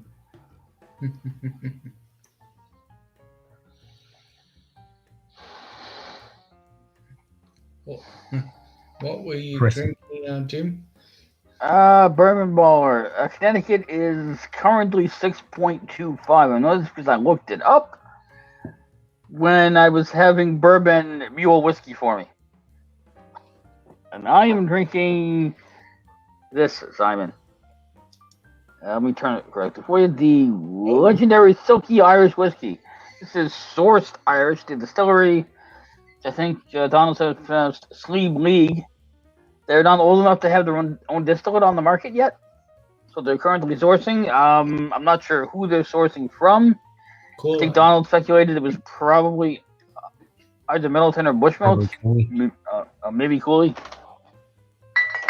But the nose is just all rich butterscotch, rich shortbread, and the palate is like that turned down about 5 notches, so not quite as good. But if you see it for a decent price, it's worth a pickup. I wouldn't break the bank for it. Yep, and I'm with you, Donald. I'd happily pay 10% fucking tax. I'd throw my fucking wallet at you. Yeah, take it. Because we paid 10% GST on top of all the other taxes. Yeah. So they add all the other taxes on and then add the 10% GST on top. You know, it's funny, people bitch about Massachusetts. Oh, it's Massachusetts. Our sales tax is 6.25%. No, go visit freaking California and then come back and tell me that shit. Yeah.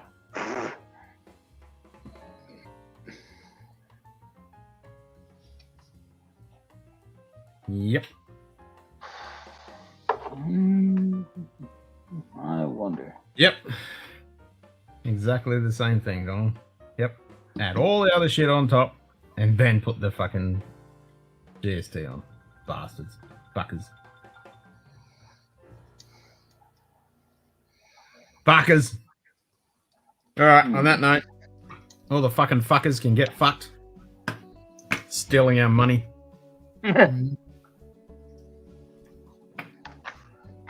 I shall go get some sleep. Thanks everyone for joining us, and I might stream tomorrow night.